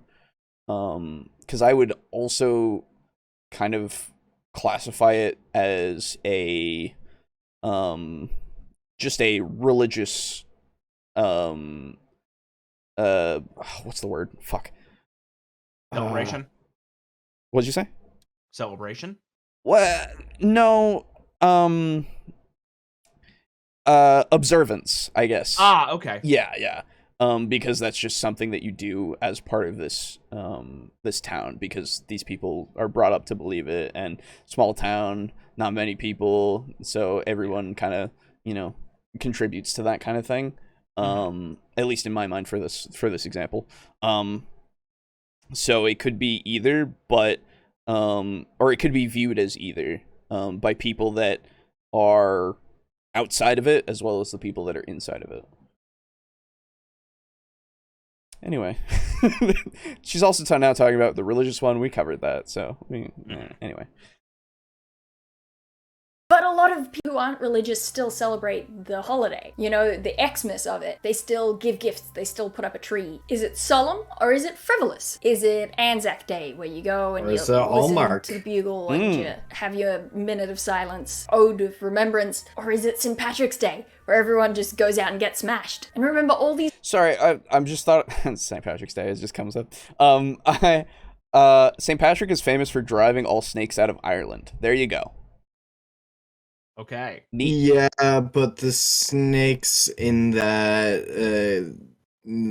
are they symbols for something? Are symbolic of Irish pagans. That makes sense. Anyway, so oh fuck, I lost my train of thought. Damn it. Alright, well, never mind. Are falling along the scale. They're not, strictly at this end or strictly at that end. Oh, I remembered. Okay. Sorry. Have you guys seen Boo, you probably haven't seen because you're not on Twitter at all. Yeah. But you might have heard an inkling of this. Have you seen the Santa deniers and Santa, like, all that kind of stuff thing going on Twitter at all? That's good. No. It's like, it's this whole meme. I don't know what it is, but I've seen a little bit of it where some people, like, it's just like a shitpost, basically, of, like, it's like Santa believers and, like, scientist mist or something. Nice. Where they're like, oh yeah, Santa deniers say that he couldn't do all these things in one night, but all my presents under my tree say otherwise. Yeah. Oh, okay. Yeah. I've seen sort of inklings of it for like the past few years, to be honest. Oh, okay. This is the first time I've noticed it. Of people going like, Santa couldn't be real, so Santa's definitely real. But my sole experience with it this year was, I think it was today, was like the only time like this month I've been on Twitter. Right. Good for you. Yeah. And it was like, you do realize that for Santa to deliver presents to every house in the course of a night, he would have to travel at like 3 times the speed of light or something. And yeah. I just kind of like scrolled on by without even... It didn't seem notable enough to grab my attention. Yeah, I was wondering what has started this. I don't understand what's going on. Who the hell knows? I think now that I'm thinking about it, I think it's just because people are bored. And that's it. Anyway. A tradition or innovative. I thought that was hilarious because tradition versus innovation is my central tension in my D&D setting, but I actually think that name for it is a little confusing, so I changed that to, is it memorial or is it aspirational? By which I mean, is it looking back or is it looking forward? So the example I like for this is a Bucks night is memorial. It has connotations of, oh, you're not going to get to be a bachelor anymore. This is the last night we're mourning the loss of your single status. Yeah. Bucks night. I've never heard of it referred to as a Bucks night. I usually hear it referred to as a stag party. Yeah, stag party, exactly. I thought, but that makes more sense now, that because I don't know where Dale is from, so... Oh boy. Whereas a wedding is aspirational, it's looking to the future, it's hopeful for a happy outcome for you, a lot of the stuff. So, okay.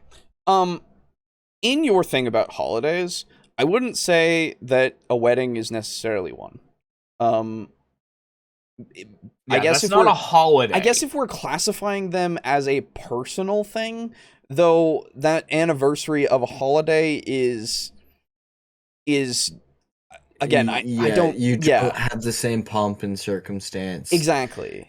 I would say a requirement for a holiday is that it's celebrated the same every year. Right. Whereas... Or at least same-ish. Yeah. Or same-ish, yeah. Similarities happen. There are core values. In Christmas, gifts are given, even if it's not necessarily the same. Yeah. But you're not inviting people to like a dinner. The first dance isn't the groom and the bride. I would not define, like, a wedding could only be defined as a holiday if you defined a holiday as a social gathering of people with a unified purpose. Yeah. Which seems a bit overly broad.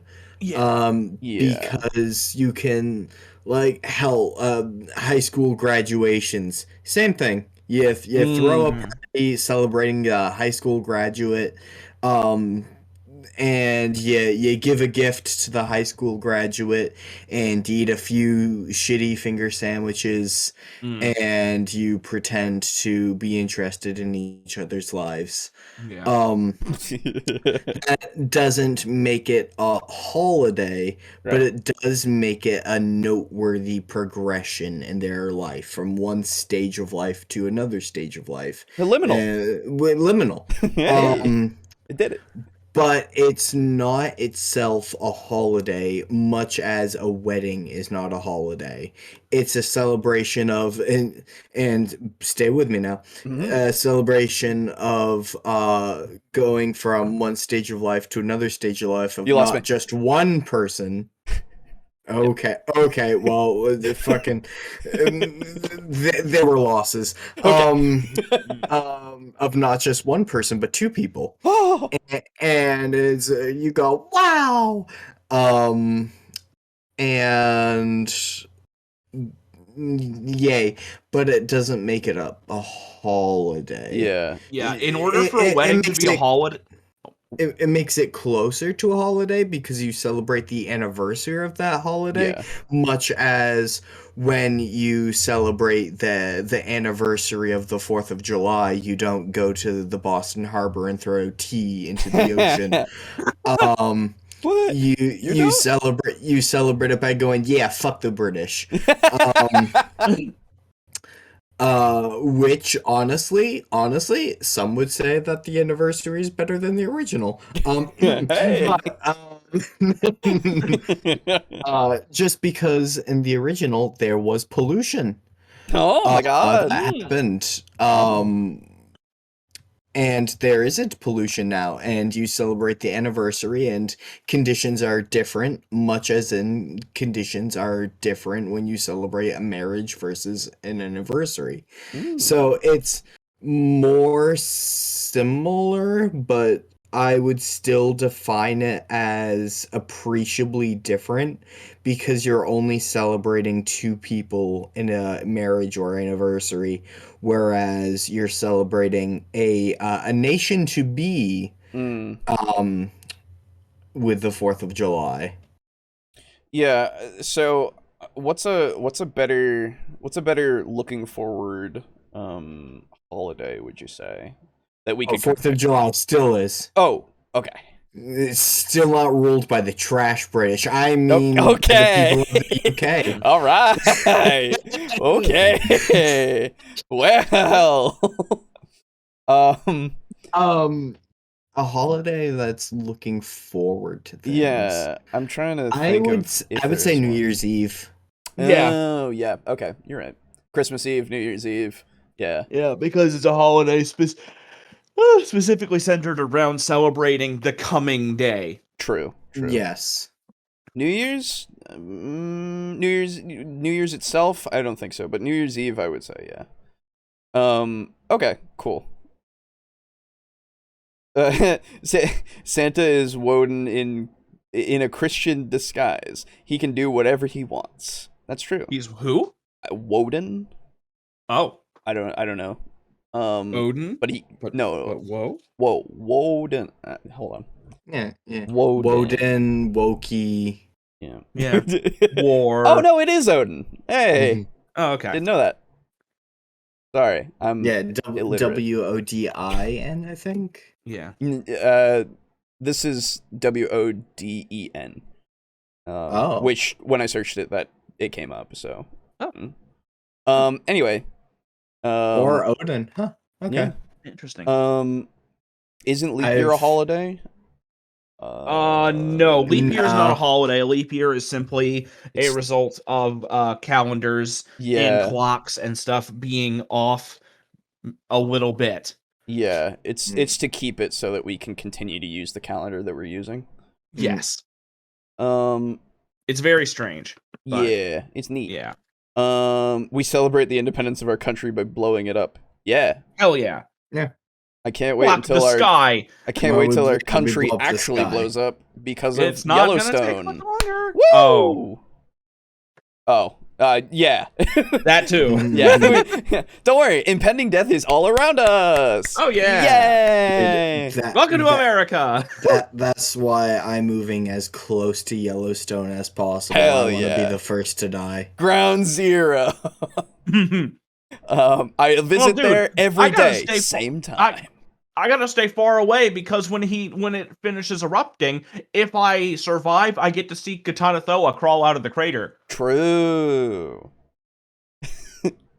Anyway. You move somewhat close, but not within the blast radius of Yellowstone because you just you want to see Katana Thoa.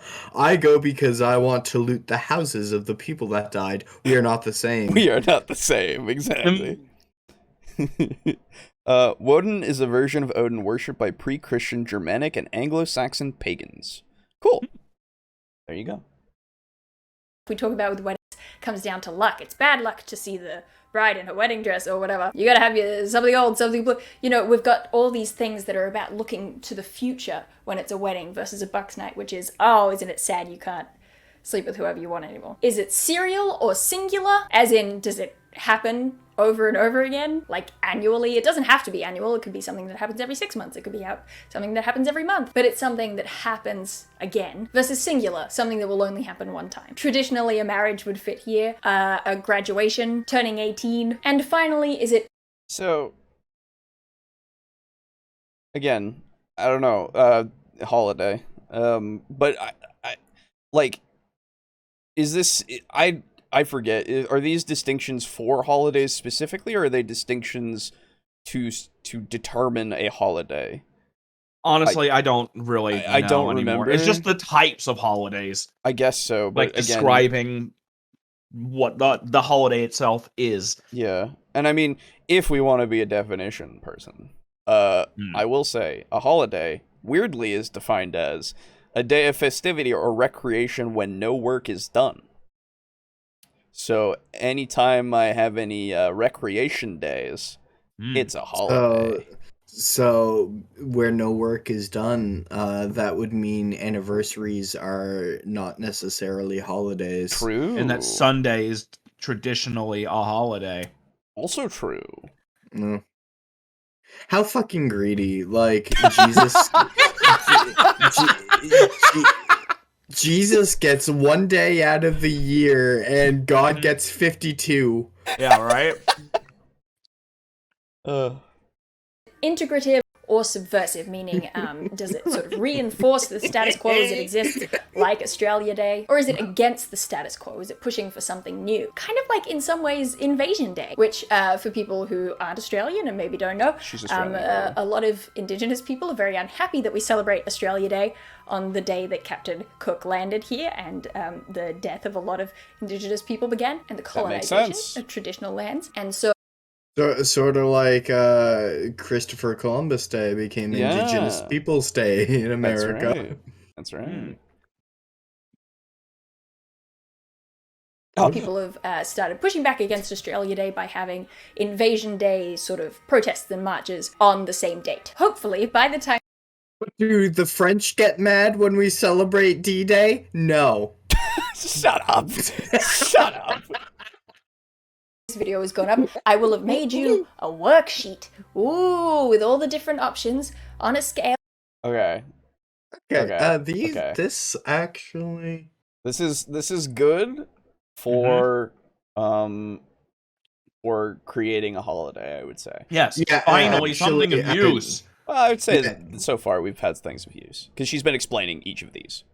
No. Well, here's the thing.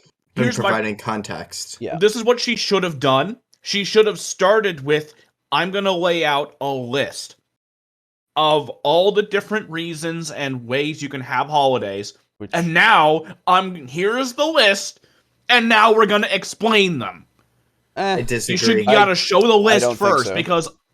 I disagree. Yeah. I don't know, man, because this entire time, I would have. Here's the thing: if this wasn't for a podcast, I would have clicked off in minute 6. Oh, that's fair enough. I probably would have. And so I never would have gotten to this list. And then once I have this list, I'm like, okay, I have a list that I can be like, okay, this is mostly public, around halfway official, halfway folk, yada, yada, yada. But what do some of these other words mean? You see what I'm saying? Sure. I understand for you it would be better that way, but I disagree that it would be best for that. So, yeah, the problem I would have with defining your terms first, the problem I would have with showing the list first and defining your terms after is I'm then going to try to memorize this list that we have in front of us and try to keep it in my mind and hope I remember it well. So and some pushback on that. Hold on.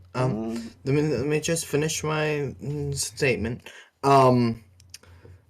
But I would be trying to keep that image in my mind and hope I remember, okay, what is official and folk? Okay, it was a second point was religious and secular, or was it religious and solemn?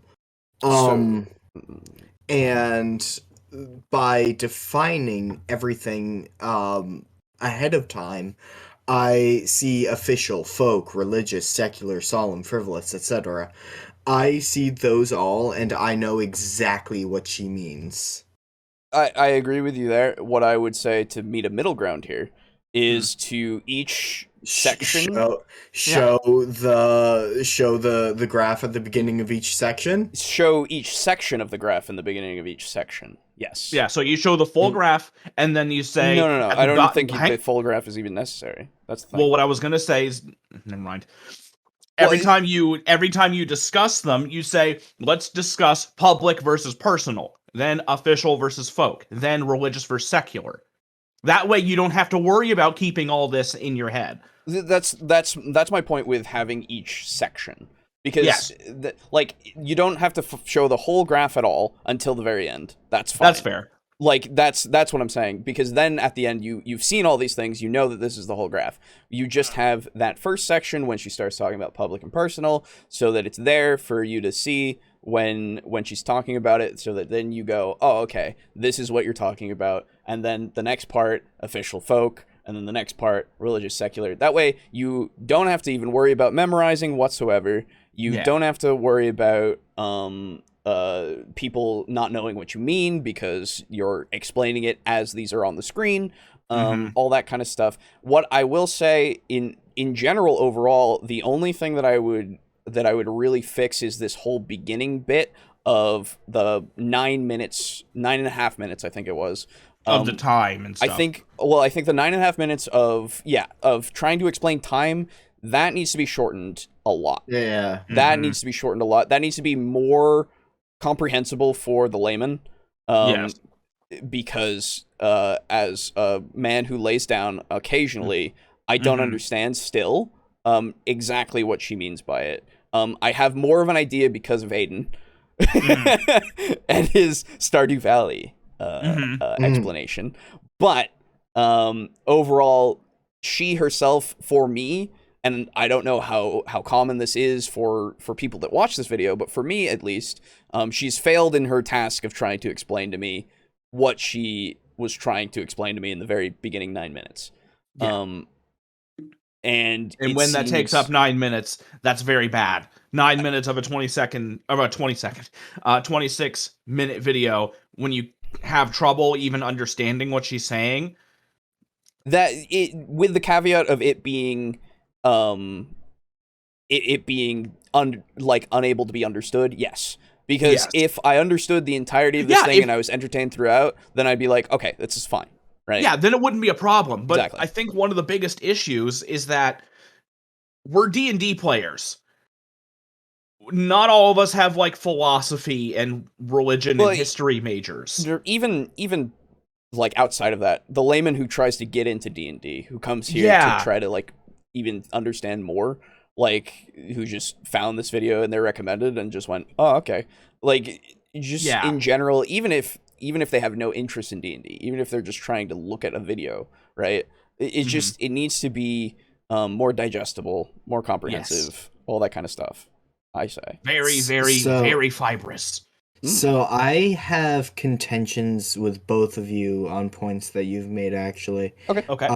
Boo, you say that like we're D&D players, we're not history or religion or whatever majors. Like, you neglect to take into account that I'm not either, and furthermore, I'm a fucking dumbass.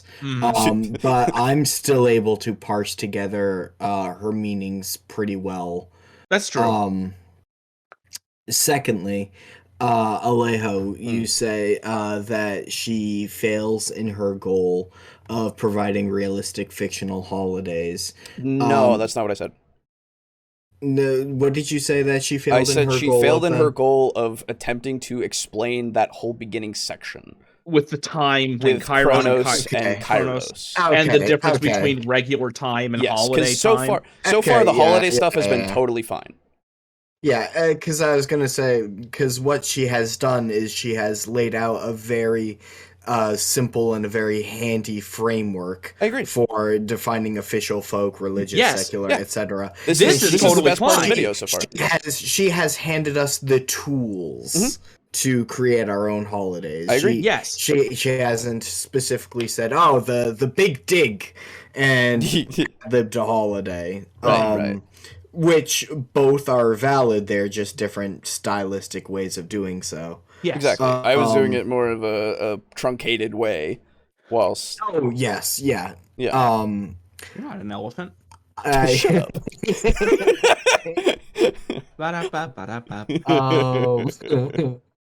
Fuck! Why'd that hit me so hard? That's stupid as fuck.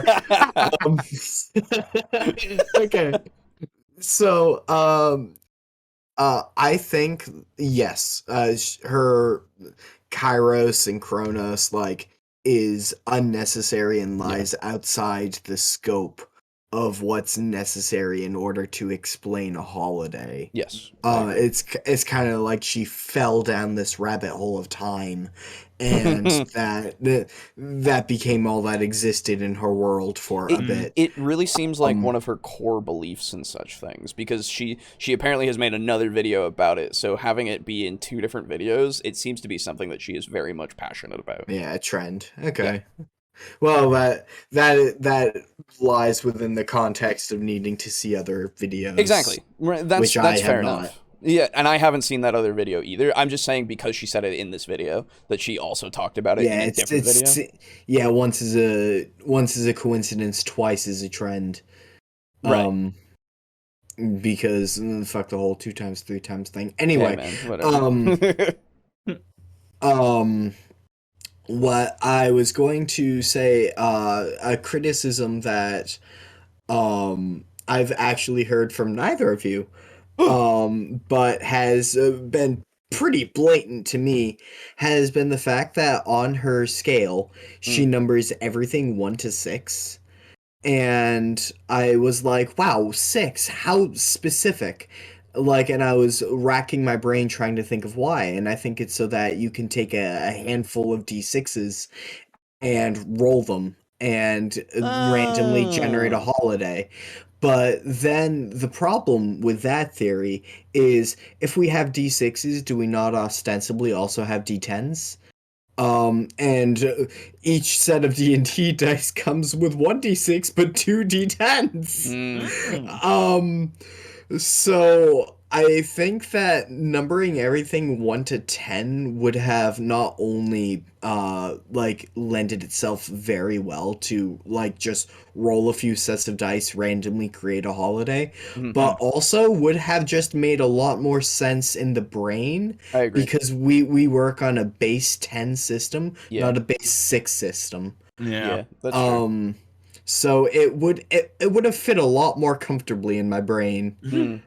I hadn't even looked at the numbers yet. I just looked at the words, honestly. Yeah, I noticed the 1 to 6, and I thought, that's kind of weird, but I didn't actually equate it to the dice rolling. Yeah. Who knows? Maybe she'll explain that in another 40 minutes. Just a small stylistic thing. Nothing really major. It's just kind of curious. But yeah, overall, once we started talking about actual holidays I'm here. Yeah. and why, dude, I'm about it. Yeah, But exactly. please don't waste my time with time. Yeah, I have precious I'll be right little of back. I'm it. gonna go and use the restroom. You guys Yeah, continue, go for okay? it. Yeah. I'll just keep it going. She was in a Kairos talking about time, and I'm begging to return to Chronos. A middle ground would be the table of contents for the video or chapters for the video. Could also be, yeah. Well, this, Yeah, I think this was also before Oh. that was a feature. all sorts of stylistic options. Yeah. For how to do things. Yeah. And there is no one true best way to do it, because you can ask 30 different people how to format a video and you will get 20 different answers. I think universally something to aid with the whole visuals of like your discussion of these two opposing things during the video would be beneficial, just regardless of how you do it. Just the fact that you have something to aid you would just be an overall benefit. Yeah, I agree. Being very sort of the blatant and heavy-handed and obvious about your visual aid is important for helping readership, like your readers, to follow along. Right. I just Also with and attention. this Retention. may yes, give me pretty picture. Um, this is sort of, to me at least, less egregious to have, and I actually was going to mention this to Boo too, but it may be less egregious to me, the fact that she defined everything and then provided a picture at the end, just because when I, like, my personal experience in, like, looking up sources for papers and, like, researching stuff, has been they've always um define all your terms, describe everything through, and then after you've described everything, then you provide a figure. And then at the bottom of your figure, you provide a figure title and description of, like, essentially sum up exactly what the picture says, which is to say sum up the entirety of the paragraph above in a line. Um so the fact that she goes in depth first and then provides me with visual aid after, it just kind of matches how my brain has learned to learn. Gotcha. So it seems less egregious to me. Yeah, I wouldn't say that I don't have that as the way that I would learn, so I don't. Oh yeah, no, like, trust me, like, this isn't me being some holier than No, thou of course. self-pretentious asshole of, like, well, it makes sense to me because Right, I'm so of course. smart. No. This is 100% backwards to me, because I would 100% agree with you that providing visual aid first is important. Yeah. But it works for you then.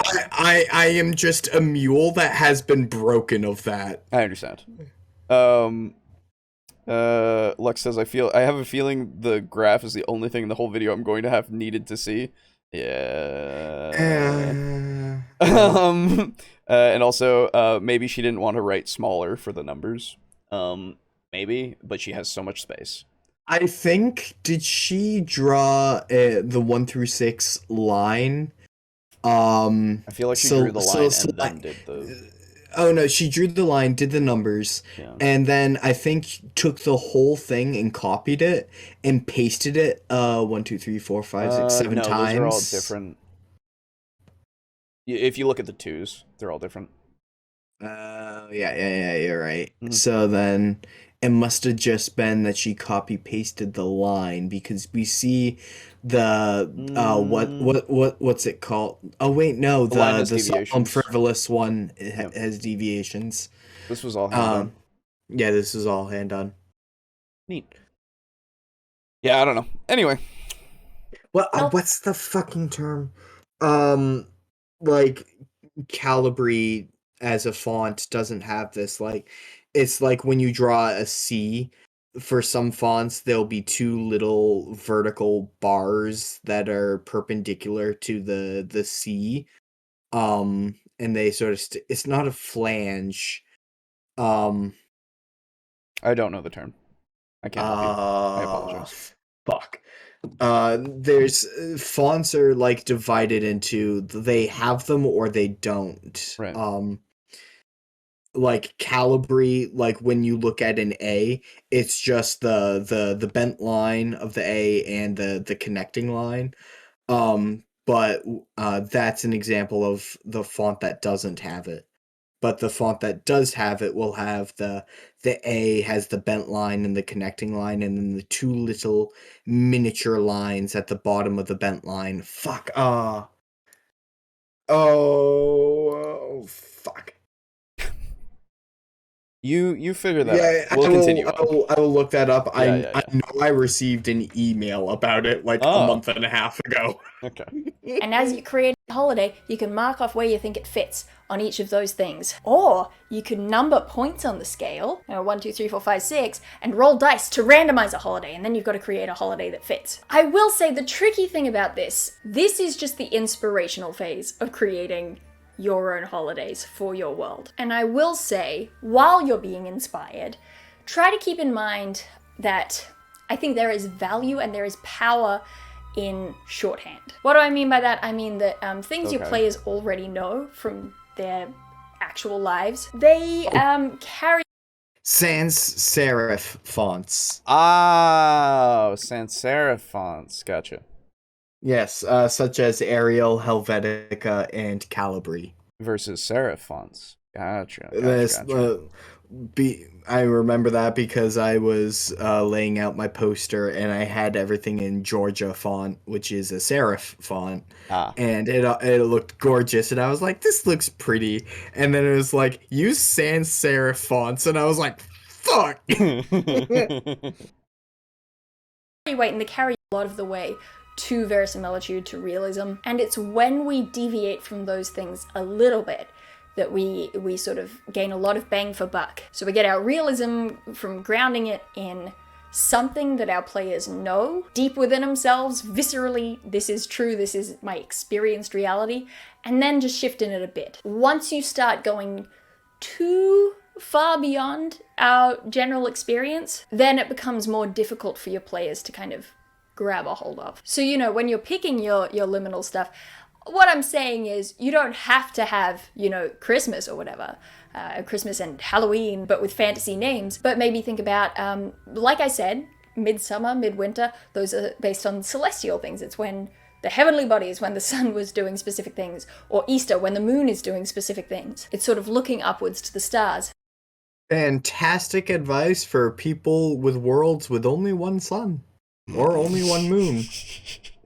But, boy, solstices are fucky if you've got multiple. Yeah. Fair. Oh. You go ahead and play it, Alejo. What if instead of that we were looking to seasonal changes? What if we based our holidays on when the first of a specific type of flower blooms, and then over time it might start blooming at a different time, but we still celebrate the traditional point at which that flower blooms because it means spring has started. Maybe that's the transition that we celebrate in your particular world. Maybe we're celebrating, it's the end of winter and the beginning of spring, rather than the middle of winter, because that's when, the sun is doing X. Hello, hi, yes, this is Dale, who is... Oh my god, edited in section. Oh no! I would like to officially redact my point that I made earlier. Oh no!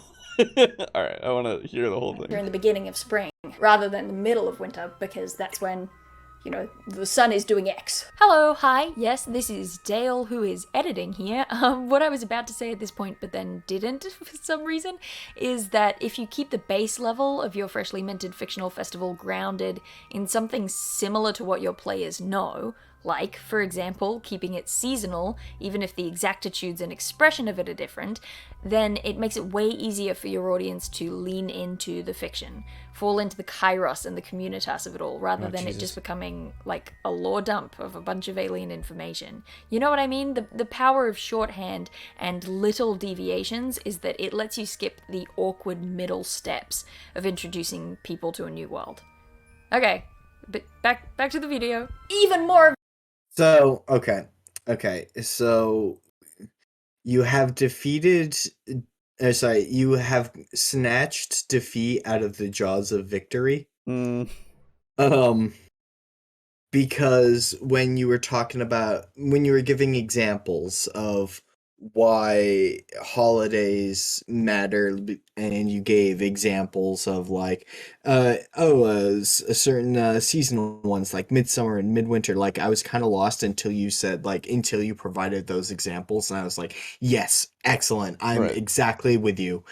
And then you immediately said the words exactitude, and went back to Kairos and Chronos, which the things that we don't understand proven that we still have some contentions about the focus on that. Yeah. It's not that it makes your point less valid. Right, it could be entirely valid. I have no idea. Because your whole point was make your holiday somewhat relatable to your audience. Oh yeah, that's true. Like it doesn't have to be off-brand Christmas. Just making them your holidays share some similarities. Yeah. But it seems kind of tone deaf almost to the audience. Like, dude, okay. So you're assuming that your audience knows the words exactitudes, knows... And verisimilitude. Every fucking time I hear verisimilitude in a fucking video, and this isn't... I just... Any fucking video, I'm like, oh my god. Because every fucking time... They do it because it sounds good. It sounds floaty. It sounds nice. It's just like when I was making my resume today, and I'm throwing in all sorts of techie sounding words. Exactly.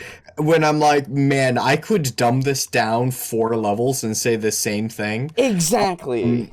Like a human would. That's what I'm talking about. But that doesn't get me a job. I just want to, for anybody out there who doesn't know, verisimilitude means the appearance of being true or real. You could just say that it feels real, that it is real. Like, you don't, like, I understand verisimilitude is one word meaning that, but it's also just a big fucking word that no one fucking talks about or uses unless they want to sound smart. It's the only time that it's used. And it's like, I don't give a fuck if you know that word. You can just tell me what you mean. That, like, I could go on and say, like, that verisimilitude is a bad, like, you want to shy away from polysyllabic words for no reason. Exactly. Or I could very simply say, like... Don't use big word when small words do trick. It's true. Like, and I'm not mad at her for using it specifically. I'm just mad at the use. This is just in general. Because this is just a thing that has become a popular thing to do, and I don't care for it. Sorry, anyway. But yeah, so there's... When you went and you provided a very down-to-earth, obvious, blatant example to me as your audience, I was kind of lost until you gave me that example. Exactly. And I went, oh, right, and I latched onto it, and I was right there with you. Yep. And then you, within seconds, said, like, oh, you know, the Kairos, the Chronos, the exactitude. And I'm over here going, you made that up. Going, wow, that just means exactness or Oh exact. my god, it really does. I didn't know that. Oh my god. And you're just adding syllables onto a pure smart. But see, here's the thing. Because Aiden, do not know the textbook definition of exactitude. I just know it sounds like it has the word exact in it, and Yeah. etude usually means like ness, usually. Yeah. So exactitude probably means exactness. It actually, but yes. the fact that I don't know that makes it serves to highlight the fact that your audience is fucking dumb, man. Yeah. And I've always been very forthcoming with the fact that I'm a fucking dumbass. Yeah. But when I was making my poster for my research presentation, my advisor looked at me and he said, "Do you have a 5-year-old sister or something?" And I'm like, "No, I'm an only child." He's like, "Oh, well, do you know someone with like a young sibling?" And I'm like, "Yeah." And he's like, "Cool. Like, go over to their house and just like ask to talk to the young sibling and show them your poster." And like a 5-year-old like little boy or little girl needs to be able to understand your research that you are presenting, and it needs to make sense to them. I got Like you can fill your poster with all sorts of jargon and all sorts of words that make you seem smart, but it only serves to alienate your audience. Yeah, You want your audience to see your poster and know it's a science poster, and then understand everything on it and feel smart. right. And what we have here is the exact opposite of you saying exactitude, and Verisimilitude. I'm just sitting here, and fortunately I took high school English, and I can sort of understand her point and sort of did too, and I parse it don't. together.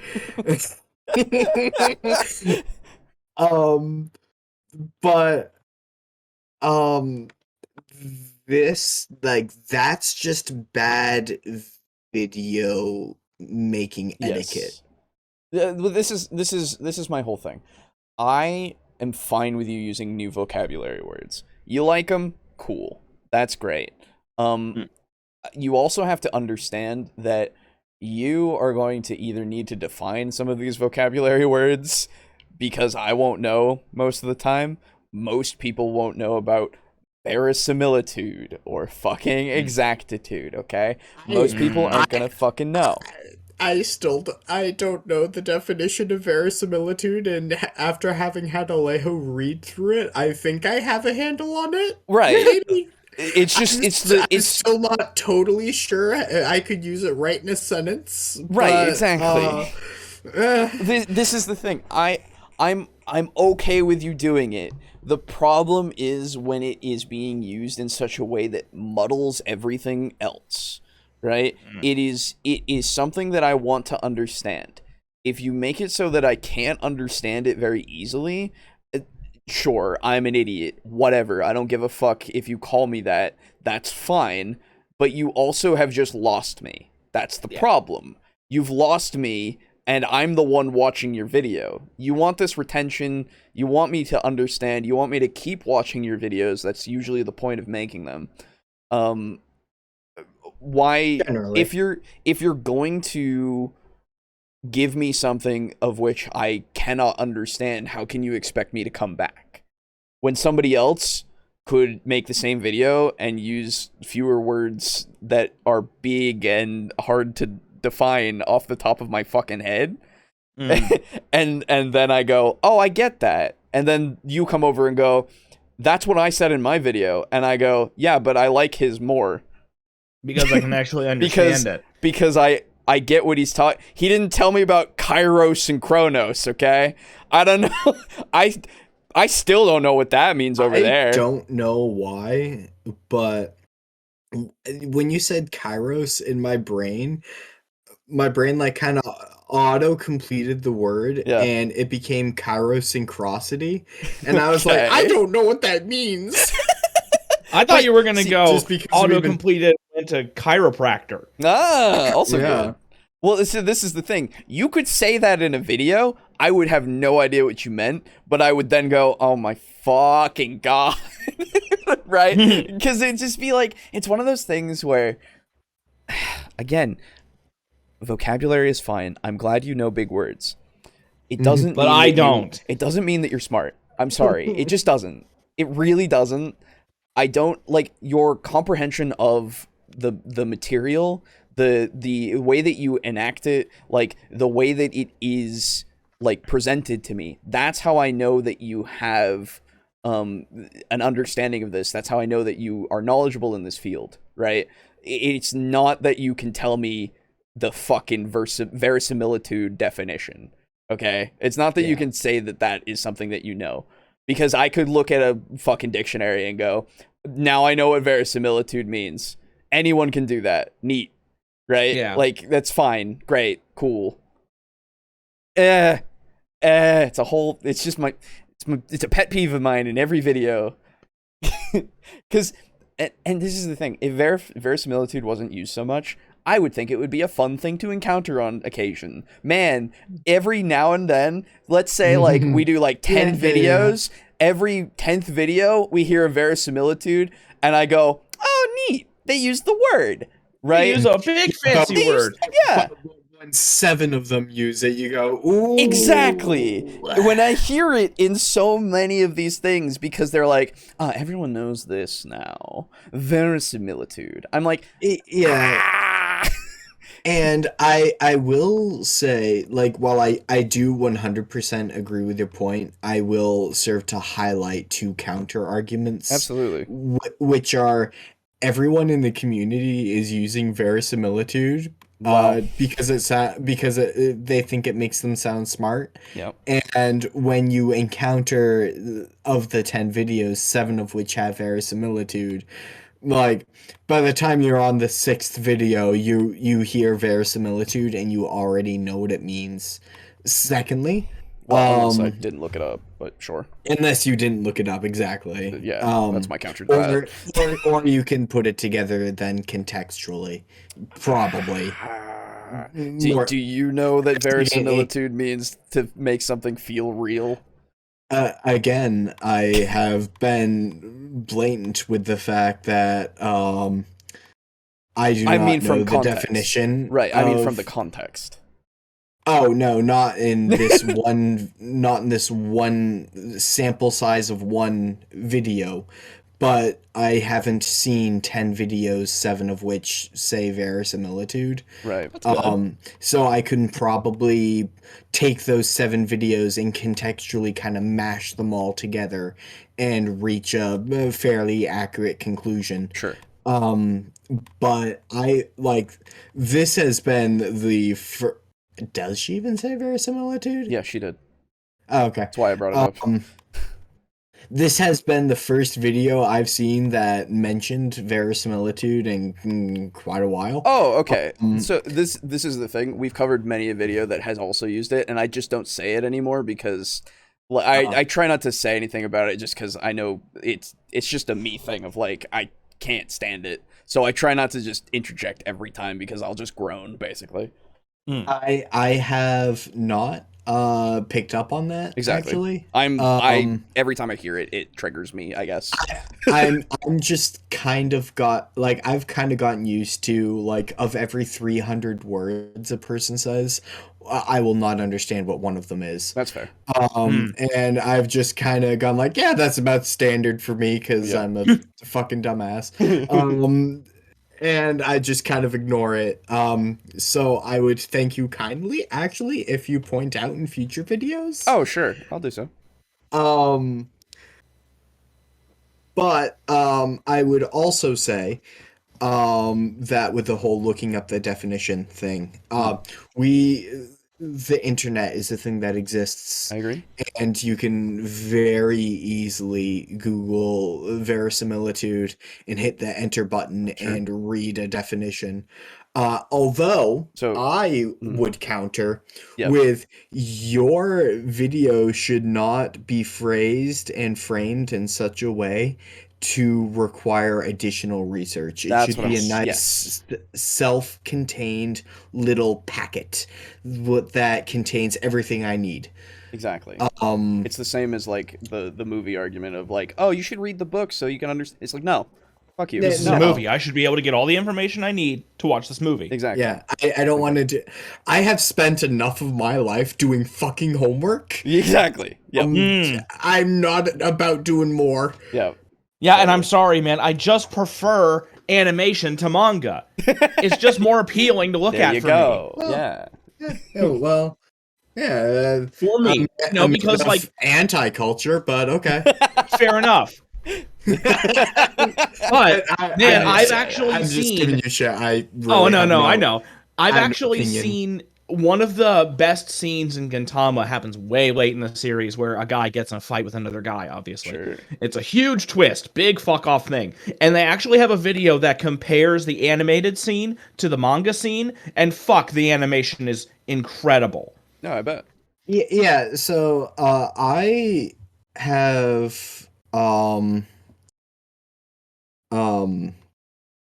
I've heavily enjoyed the animation in like Demon Slayer, for instance. Yeah. And I watched the anime for Boku no Hero. And there were specific points where I was like, man, I love that. And then when I caught up to the anime, I started reading the manga. And I've now gotten to the point where what was unreleased in the anime was covered, like I had already read that portion in the manga. And there were certain scenes I really enjoyed in the manga. Specifically, there's the hero Kirishima unlocks like a new level of hardening, basically. It's like Red Riot Unbreakable. And the manga like panel is like a full fucking page of him standing there, and the fucking art is incredible. I bet. But the anime just kind of like he looks cool, but not nearly as cool as in the manga. But the anime has certain animated like fight scenes that are the chef's kiss. It just comes down to certain people do certain things better. Certain things are better expressed, I guess. And Each medium has a strong point. yeah, exactly. Anyway, I don't know why we actually went on that tangent, but and I think we've made our point at this point. Yeah. Lux says, I'm just now catching on the Kairos and Chronos. Apparently Chronos is measured time and Kairos is experience time. Like how time passes faster if you're entertained and slower if you're bored. Chronos is what a clock measures. Oh. Cool. Why didn't she just say that? Wouldn't that have been nice? Anyway. 9 minutes! Yeah, anyway. More of a shortcut. Here we go. This is what I think is absolutely the most important thing for creating your fictional holidays. We took a long time to get here, I know, but I like talking about this. We know that the way that we celebrate holidays are there to reinforce this liminal experience. So what are the aspects of expression being used in your holidays? Consider decorations. Do they decorate for this holiday or do they not? That's step one. Do they decorate or do they not? Because we have holidays where we don't decorate so much. And remember, this is still a scale. Christmas, there's a lot of decoration for Christmas. Anzac Day, all the way off. Think lights, think wreaths, think colors. For your holiday, for what yourself, let's go with this winter into Easter thing. What are we decorating with? Probably a lot of flowers. We're probably hanging wreaths. Floral wreaths. We're probably big on the flower petals. Clothing. Is there like a fun dress code that kind of comes with the holiday, or is there not? Or is it somewhere in the middle? Think colors again. Christmas we tend to wear red and green. There might be hats involved. Easter hat parades are a thing here. At Christmas again, we wear Santa hats, we wear antlers. What sort of things are people wearing? So for our fictional winter into spring holiday, let's make a flower crown. Let's say that all the young boys wear flower crowns. That could be cute. That could be fun. Artistic expression. There is often I just want to say I don't disagree with anything that she said so far, because it's all important stuff that you should denote in your holiday. Can be more important, can be less important, right? Like it really depends on how you want to express the holiday and how you how important you want it to be. That's why I have nothing to say. Right. We come back to the nature of this format is if we agree we say nothing, and if we disagree we say a lot. Yeah, I don't want to, and again, I don't want to be just a quote unquote reaction channel that of old where they just don't say anything at all. Oh, don't worry. I think after 100 episodes, I think they know that we're not. I know. I just, it's every time I fear that it's the one day where the person comes in and goes, these people just they just watch. And they don't say anything, Yeah. It's just one of those things. Yeah. An aspect of artistic expression involved in holidays. Not always. This is another yes/no one. Is there artistic expression involved, or is there not? But what's the number one thing that humans tend to do when they're celebrating? We tend to sing. It's what we do. Christmas time, we sing carols. Okay. Funerals, too. It's other forms of artistic expression as well. On Anzac Day, a trumpeter comes out and performs the last post. At Christmas, a lot of places have pantomimes. At Halloween... Dude, I just thought you have a specific holiday that is all to do with, a seafaring kind of folk, right? And all of their songs are sea shanties, and you have to make sea shanties for all of them, and that would be so fun. I was typing to a friend and came back when you said the words sea shanties. I was saying that that you have a holiday that is for a seafaring folk, right? And then all of your holiday songs are sea shanties, and you get to write a bunch of cool sea shanties because sea shanties are fucking awesome. First off, I would. Yeah. Oh, I've told you all about the ocean nomads in my campaign, right? Yes.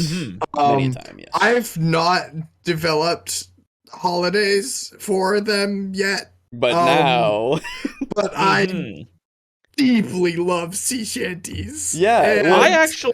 I fucking love. Sorry, keep going. They're great. No, you're good. Going.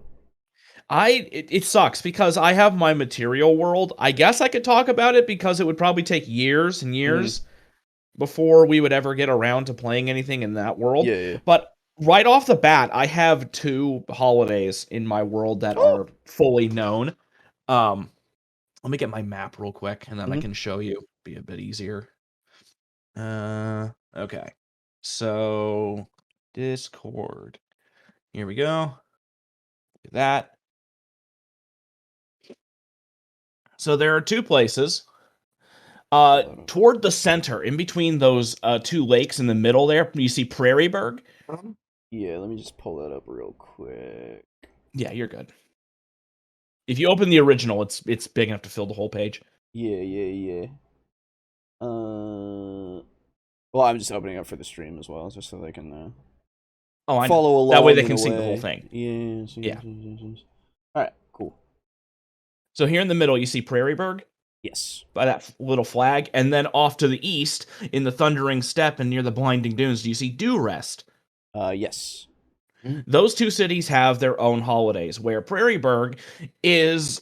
Prairieburg's is a harvest festival, and it is a big, farming city town where, in that area, you see how it's surrounded by the wild plains there, and it's basically the wild plains for hundreds of miles all around it, and that's where they do all their farming.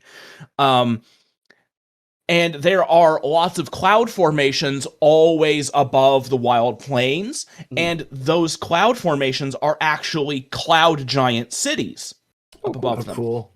And so the Prairieburg Harvest Festival is where the farmers get a large amount of their crop and like pie. They like bake pies and fruit drinks and all kinds of cool things like that from all their produce. And then wizards come from Falrora City or the Glitter Halls, and they cast Enlarge, Reduce, and Permanency on all the food. And they teleport it up to the cities in order to keep the cloud giants producing rain for them. Oh. So that way they always have a bountiful harvest. Very cool. And then alongside them sending up all the produce, there's obviously still plenty around because it's a huge city with nothing but farmers. And so there is much food to eat, much celebration, drinking to be had, and yada, yada, yada. Very cool. Yeah.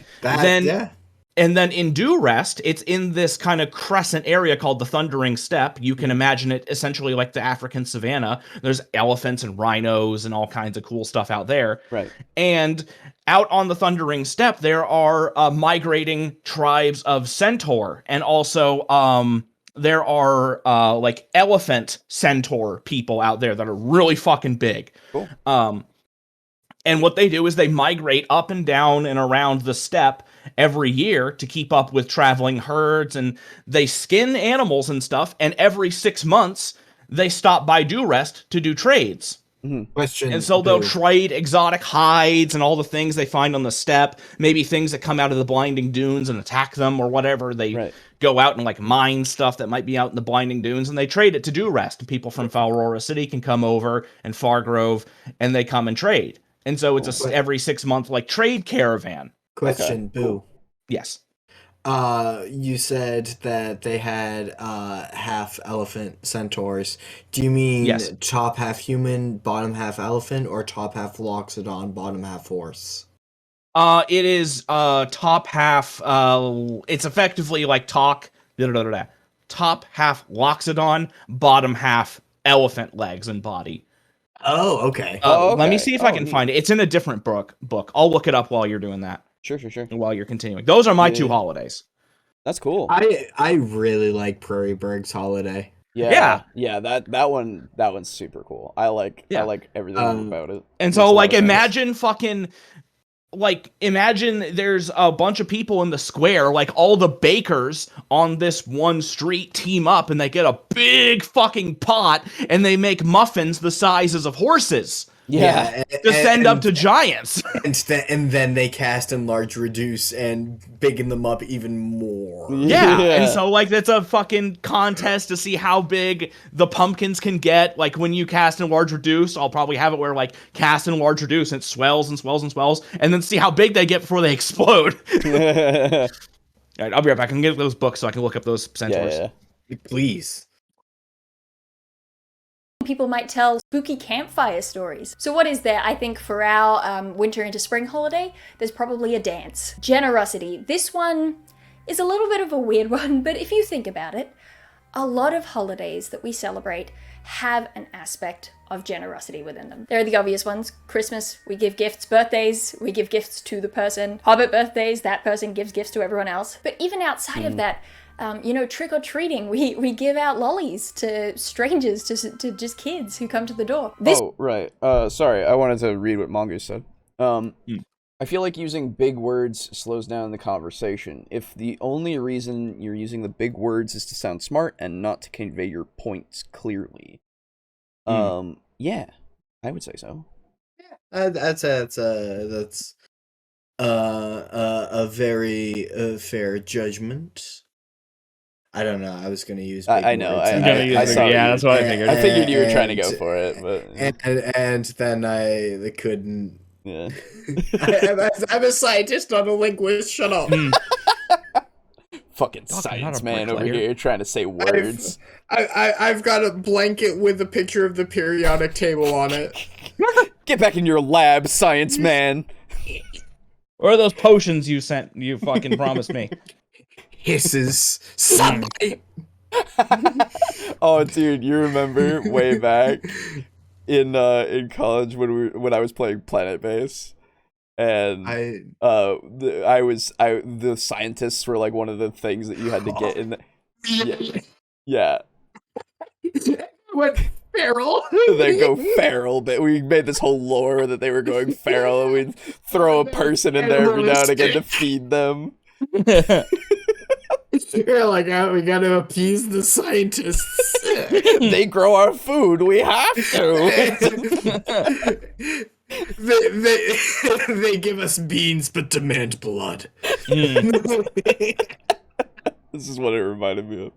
This one I don't think is a yes or no. This is more a question of what is the type of generosity being performed on this holiday. Because I think that at the very least we tend to be sharing our homes, our food. There's a layer of hospitality that comes with communitas. You know, if you have a coworker who's living far away from home, they don't get to go back and see their family at Christmas, you're way more likely to invite them over for Christmas dinner than you are any other dinner, even though they don't have a family to go back to any other day of the year. But on Christmas, you're like, you shouldn't be alone. That's a thing that comes up all the time. People say, no one should be alone on Christmas. Yeah. I agree. Oh, I'm not showing the video. I'm so sorry. You're right. Thank you. Oh, that's not the video. Oh, hang on. Well, you get audio this time. Yeah, sorry about that. Alejo, Thank you for correcting your. It helps. When you were playing Planet Base, I have like, it's like a half gone memory. Not gonna lie. It was snowy, right? Like the game or the season? The game. No, I might have been on the snow planet. What? Because I think that was why we needed to produce food so badly. No, that's just a thing that needed to happen because I had so many people and I needed to feed them. And most of them were scientists. And then everybody started dying because they couldn't eat fast enough because the scientists weren't making the food fast enough and all that. It became a spiral. But it did. It very much did. The scientists were all that was left. It was, yeah. Wandering the halls like a pack of wolves. I needed engineers to build things so that they could continue to do these things, but they started dying. The droves and droves of them. Every now and then we would sacrifice an engineer life. Much like the residents of Prairie Watch sacrifice pies, or Prairie Bird rather, sacrifice pies to the cloud giants for rain. We sacrificed engineers for food. It's true. Because that's just a thing that we feel. We feel that we have to be a community during holidays. And with that comes an aspect of generosity. It's up to you to decide what that aspect of generosity is going to look like. For our winter into spring holiday, I'm going to say that it is traditional for neighbors to bring hampers of food to each other's houses. Simple. Done. Tick. And finally, food. Food is a must. Food is the easiest piece of shorthand to making something feel like a real holiday. What do they eat during this? Christmas in Australia, we eat prawns and pavlova, not together. We tend to have big lunches rather than big dinners. It's my understanding that at Thanksgiving in the United States, you eat sweet potatoes, what do you call them? Yams. And you eat pumpkin pies and you have a turkey. I know this because that's the signature thing about a holiday is what you eat. Even the small ones tend to have something. Anzac Day, Anzac biscuits. St. Patrick's Day, you drink beer. Valentine's Day, chocolates. This is where you get to... The great thing about this is that just the experience of eating food on a holiday is such an understood experience for everybody that... I would also say that the food that you have during a holiday can really, like, tell you what that holiday is like. You know? Because... If it's like Valentine's Day with like chocolate, it really like candy, you know, it's sweet. Yeah. It's something that is like not usually decadent, something that you smooth, melty chocolate, that kind of bullshit. Yeah, absolutely. But but you know, it's something that you don't have a lot of, right? It is something that is kind of savored and special. It kind of paints Valentine's Day as more of a very a more special time, even with the whole love connotation even taken away from it. You could even say that it's just a special time, just because of the candy. Whilst with the feasts of Christmas and Thanksgiving, you have this, as she's even pointed out before, community coming together and having this big, because you're not going to eat a whole feast by yourself. I mean, no, of course. I mean, you could, but it wouldn't be fun. But you would probably be pretty upset with yourself, or your body would be at least. So. Yeah, it really it gives you that sense of community, that sense of everybody coming together, sharing, giving, in fact, if you will. It helps to bring that feel close to what your holiday is. So, yeah, a little bit there.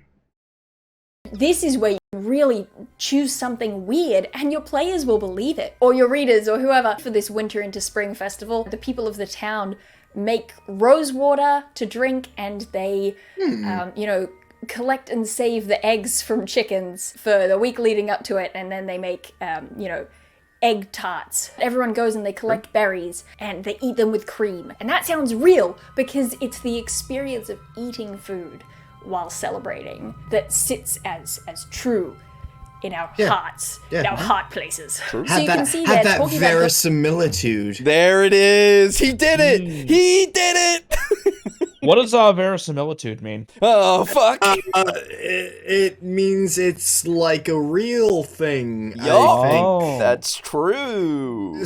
Basically. Like, verisimilitude, like a real thing. Yep. Okay, then. Yeah. Why didn't you just say it was like a real thing? Shut up. Because I'm a pretentious asshole. There it is. Fair enough. That actually Fucking scientists always tampering in God's domain. With their there language. they are. I found them. You found them? Science lands are gods. True. The scientists are mere interlopers. These guys are pretty fucking sweet, honestly. Yeah, I'm excited to see them. Yeah, give me pictures. Give me. I'll show it. Give a picture. They're called the Loxoda. Loxoda. Ooh. Oh, okay. Let me. And so works. They are. Each one is challenge rating 6. How big are they? They're huge. Yeah, I see. Like they are of huge size. I see that huge monstrosity. Jeez. So it's not quite Loxodon. My initial thought was I love it, and then I started looking at it more, and like you know how a hairless cat looks kind of like a ball sack? Yep. Yeah. Gotta get that vibe. Okay. All right. Fair enough. Yeah. And I'm starting to like it less. Fair enough. But yeah, those guys are out there. And honestly, I would probably change it so that they're not human-headed, that they're just elephant-headed. Yeah, fair enough. Yeah, no, if they were elephant-headed, they would look way cooler. Yeah. But you don't see a centaur with a horse head. It's true, which is lame. Are there were-horses? Why not? You know? Why not? Yeah. I don't think there are. That was just a question. Oh, if that was a real question, no, they don't exist. Yeah. Oh no, they're yeah. It's because were creatures are mostly predatory. They don't exist within established. Exactly. That's fantasy. That's why I'm saying why not? If you want them, fuck it. Yeah. Like who cares? It's like the thing that I would do is instead of having just regular centaurs or horse-headed centaurs, is I would just change them to bison centaurs. Oh, because bison are fucking cool. Yeah, bison are pretty cool. I wanted to play a minotaur who was a bison. Oh fuck yeah, that'd be cool. I took the idea from the Elder Scrolls of like there's were vultures, were crocodiles, and stuff like that. All sorts of it's lycanthropy, but for various animals. Right. Yeah. And I sort of kind of took that idea and I was like, you made this? I made this. Yeah, fair enough. Yeah. And like there's all sorts of various werebeasts in my world. Yeah, super nice. cool. Like there's literally because dogs and wolves are very different species. There's were-dogs and there's werewolves. Makes sense. Yeah. Is there were-Pomeranians? There are. Nice. Usually they create things sort of akin to thieves guilds in cities and stuff like that. Because they're still social outcasts. It's just one social outcast will rip your head off and devour your family. One social outcast will hump your leg. Yeah. Yeah, Lux, verisimilitude, realishness. Yes. My first Real thought was shit. orc centaur. Yeah, it looks. I would say ogre. It looks more ogre-ish to me. Why are centaurs always human? Because everything revolves around humanity in fiction. I want a tabaxi centaur. That'd be cool. Dude, So like a classic Lamia. Fast. So like a classic Lamia. Yeah. I realized after I said I want a tabaxi centaur, my brain went, they can probably run real fucking fast. Oh yeah. I was like, oh no. All right, we're almost done with this. Let's finish it off. Those things. This is another checklist for you, and this one I think is actually. Hey, there you go. That's what I'm talking about. Nice. Yeah. Breakfast, lunch, dinner. Nice. Is the main. Oh, I see. The main one. Oh yeah, four main dishes, and then at what meal the dishes are eaten. Exactly. Yeah. Yeah. Honestly, actually, I really love this list. Just its formatting. Yeah. It's good. Yeah, this is a good. The lists have been perfectly fine. Yes. They've been great, actually. I agree. Yeah.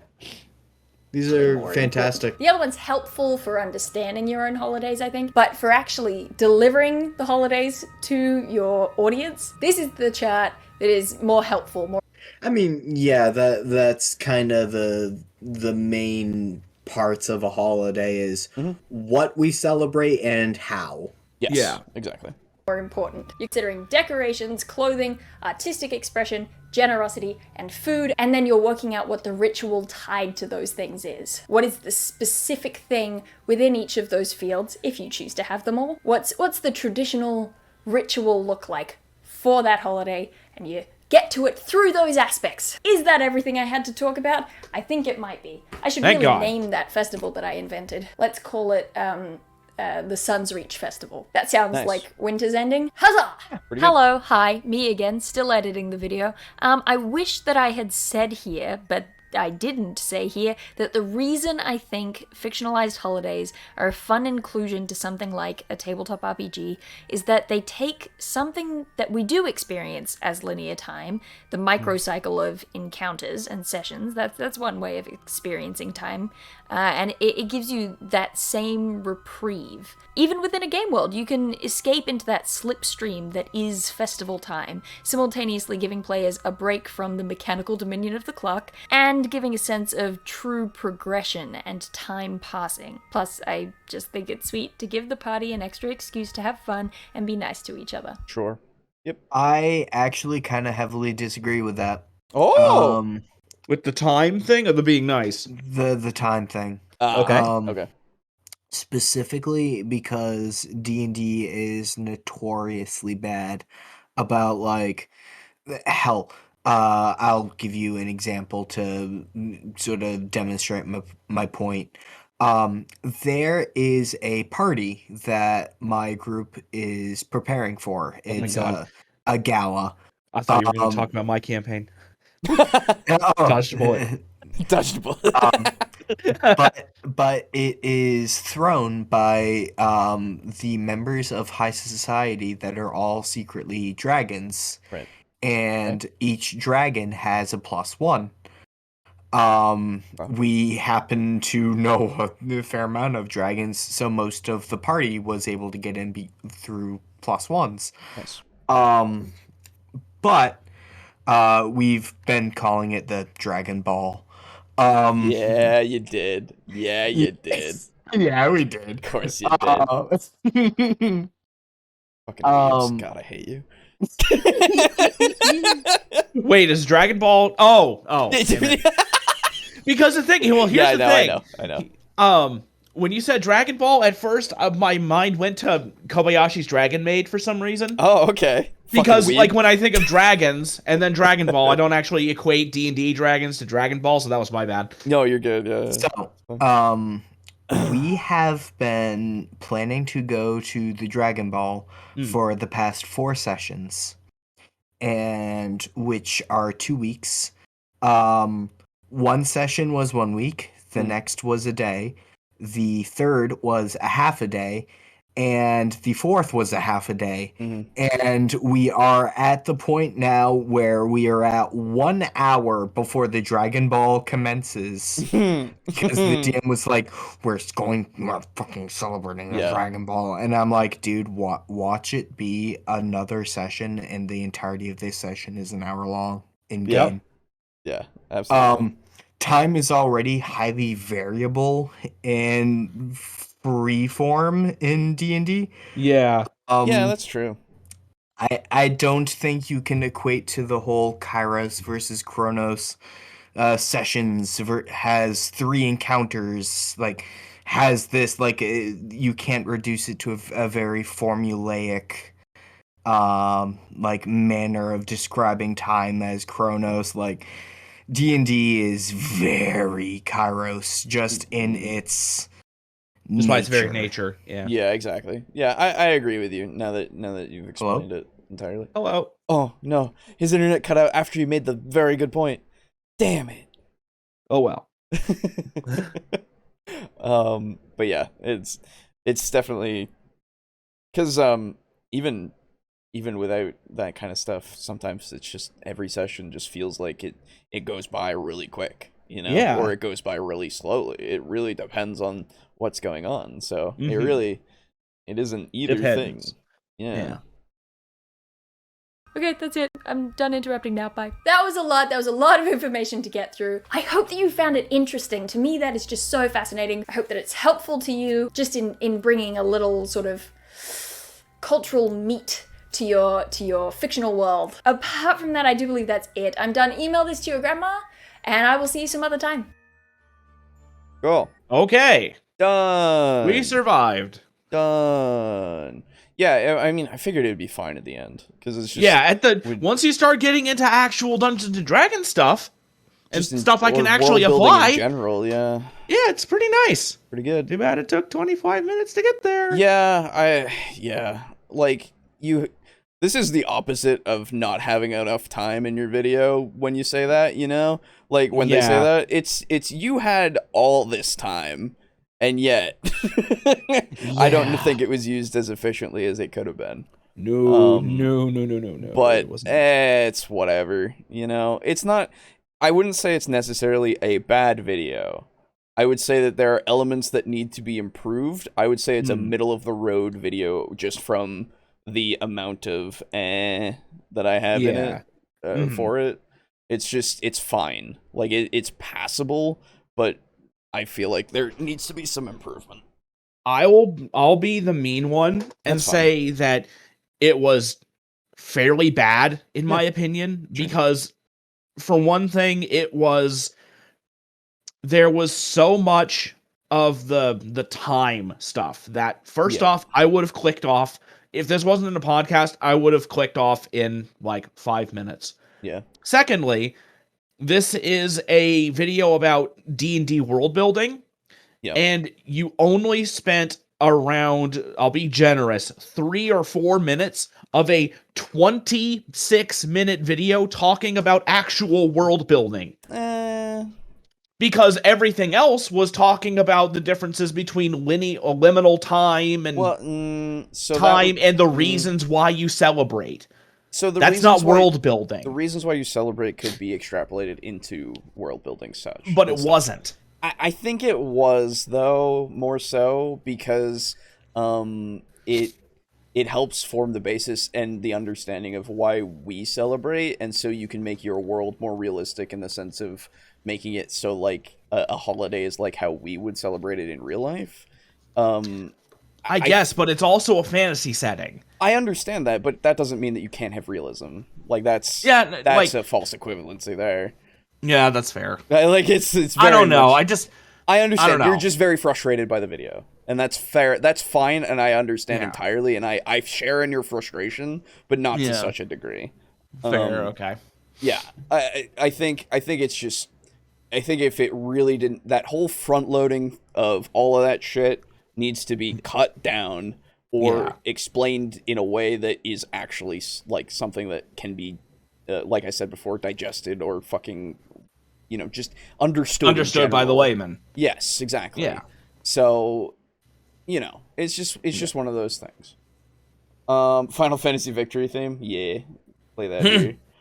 Well, since Aiden is dead, still, but he's still in the call, so that's weird. Yeah, maybe he is able to listen. Maybe. But we will move on because there's no chilling out now. It's been 3 hours. Oh my god. Merry Christmas, everybody! Right. I hope you all had a happy holiday and stuff, but we're gonna do comments, and then we'll do our shoutouts, and then we'll be done. Yes. So, thank you to everybody for sticking around that has. Hope you've been enjoying so far, and we're gonna move on to comments. Here we go. So, let me make sure that this comes up correctly. Yes. Okay.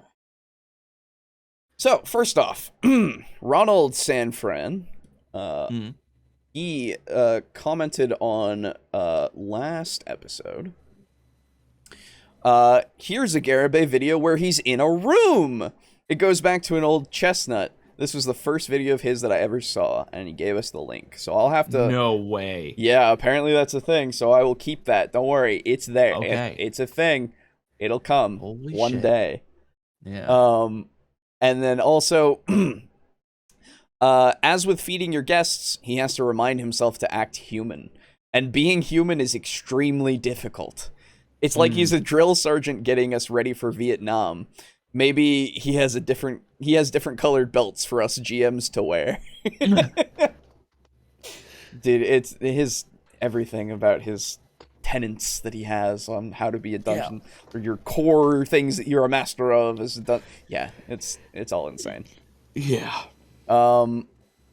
Thank you to Rika for saying feel better soon when I put up that post talking about how Astatine was going to be late and there was going to be no live Astatine. Thank you.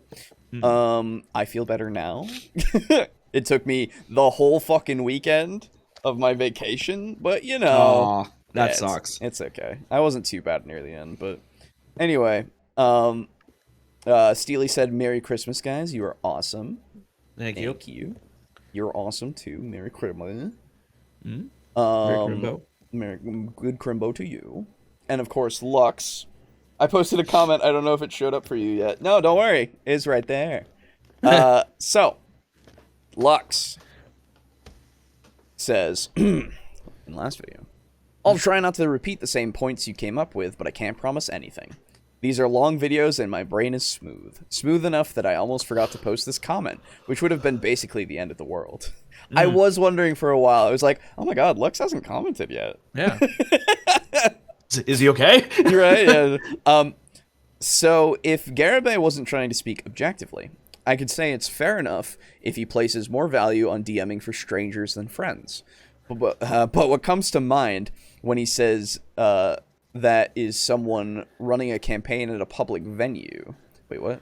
But what comes to mind? Oh, what comes to mind when he says that is someone running a campaign at a public venue, like a convention or a store, or maybe an online community. Some context where the story you're creating will have an audience beyond your immediate friend group. I can at least see how someone might think of that as bigger than a private game among friends. If you think of it as a performance, then you probably want to take your show on the road, so to speak. What I don't like is the implication that he's bringing random strangers to his house to play D&D. That's more than a little bit creepy to me. Yeah. Hey, I mean, you post on a Facebook forum and go, hey, anybody want to come play D&D? I don't find it as strange. It's also kind of weird to me that he chooses the word guardian here. I'm trying to figure out why this specific word was chosen, and it honestly feels a little bit self-congratulatory, like some kind of self-anointed paladin. I would agree wholeheartedly with that. The angle I was expecting him to take was creating a safe space, just like me. And also keeping any of the players from being an asshole to any of the other players at the table.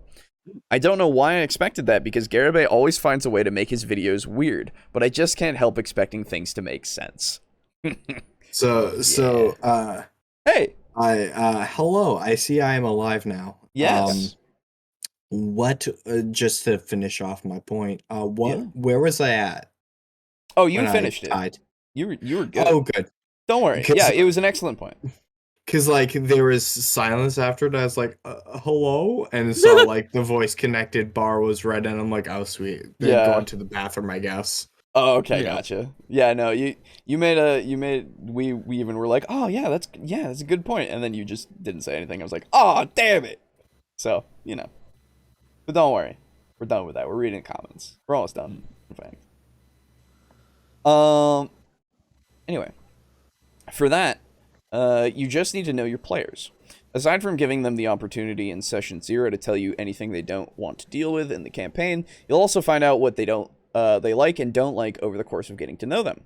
If something you try to do doesn't land, take note of that and avoid doing it again. That's all you can really do. I agree. At least there was a bit more to dig into on this one than the last Garibay video. A step in the right direction, but we'll see how the next one goes. Hey, don't worry, there's 8 more of them. Yeah. So, actually, related to the find out what lands, what doesn't land. Yes. I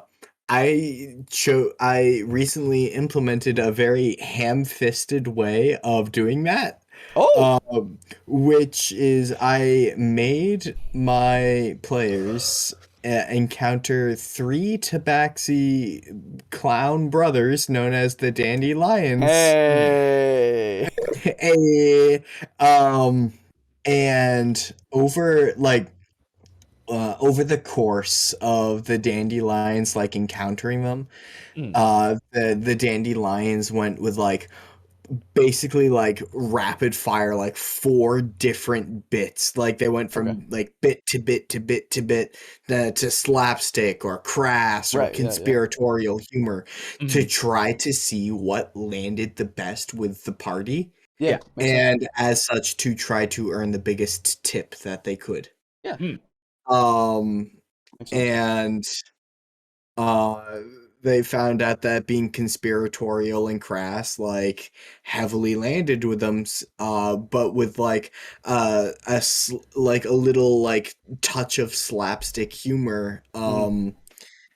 So they're like, oh well, we're on the run.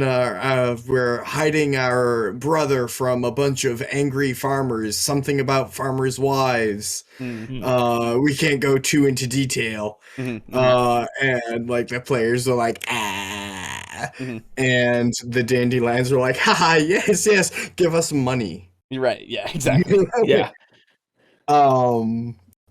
And that was 100% a very ham-fisted way for me as the DM to know what character bits land the best with my players. Yeah, that makes sense. And as such, if I am to design an NPC later on that I need funny or trying real hard to be funny but really not, I know then just play Thardanar.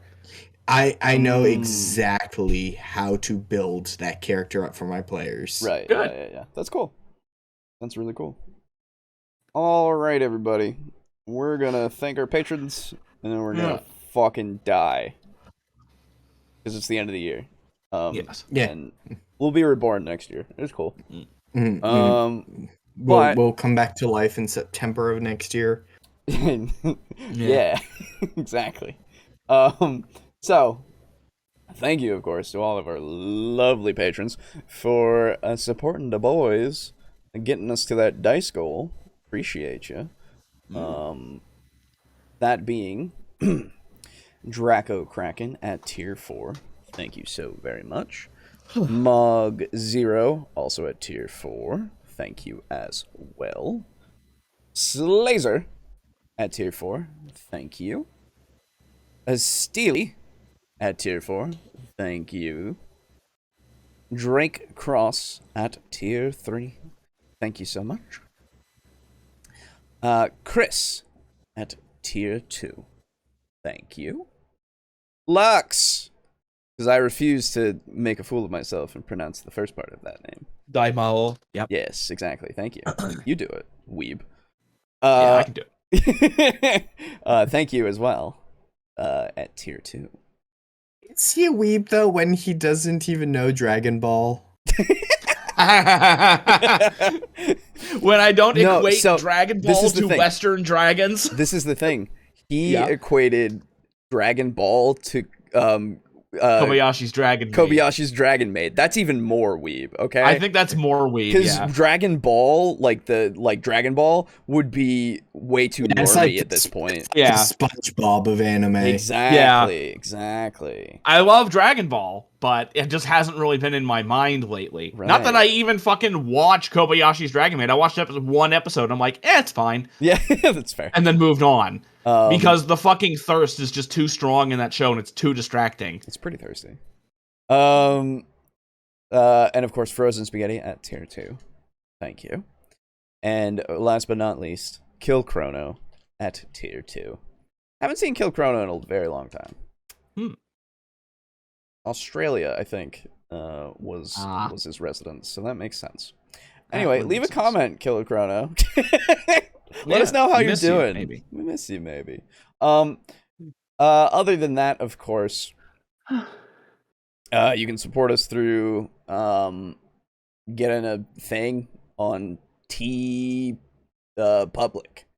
TeePublic has literally until the next year comes around, the TableTalk logos, the new and the old. If you want the old one, if you want that simplicity, that original OG fucking logo, well, it's gonna be gone when it hits the 1st. I promise. I won't forget. I've said it enough so my brain will remember. Oh boy. You'll forget. Shut up. And and of course, if you want to get the new logo on anything, a percentage of that supports the artist who created it, who also created our PFPs, not Aiden's right now. That was Aiden. That was me. That was today. Yeah, that was today. I'm very happy. It's with pretty it. funny. And the rest of it is going towards the Dice Fund. Plus, you get a thing. Get a thing, maybe. Also, of course, last but not least, we are supported by being a humble partner. If you want to use our links, our link to go and buy stuff on Humble, please do so. It supports Tabletop Alliance, a charity that uses tabletop stuff to support people in communities and all that. There's a link to their site in the description as well. And you can get the Pathfinder bundles that are like $50 each for a lot of content, as well as the is the Cyberpunk one gone? Oh, it's gone. Oh shit, was that Cyberpunk Red or the older editions? It was the older one. Mostly. Okay, good. Yeah. Because I want Red. I don't really care about the old ones. Yeah. But there is now a virtual tabletop digital dungeon maps, tokens, and assets one. That seems neat. Nice. Let's see. There's a Star Trek one too. It's the comics. Oh, neat. Yeah, it looks like you get a bunch of maps and tokens and such. That could be For useful. virtual tabletop. Yeah, it looks it. It's probably assets that you can just put into other virtual tabletops. I don't know. But of course, do your research and all that if you want these things. But use our links. They'll be in the description. They should be in the description right now. I put the links in there right now. And also there's commands and stuff. You don't have to use the commands. It's fine. I should really make Nightbot shut up. And yeah, there's a bunch of good stuff. I just got the Humble Choice year thing. Not year thing. Monthly thing. Monthly bundle. and I played all of Maneater in a day. Nice. Did you get all the like side stuff too? Yeah, it's great, dude. It was a fun time. There's DLC for it that I don't have, but yeah, Truth Quest. Yeah, it seems neat. So it's really fun. Yeah, I might get that soon. Brogan actually got it as well, and he enjoyed it a lot. Nice. Yeah. So would highly recommend getting that. Plus, there's Mordhau. Mordhau is sick.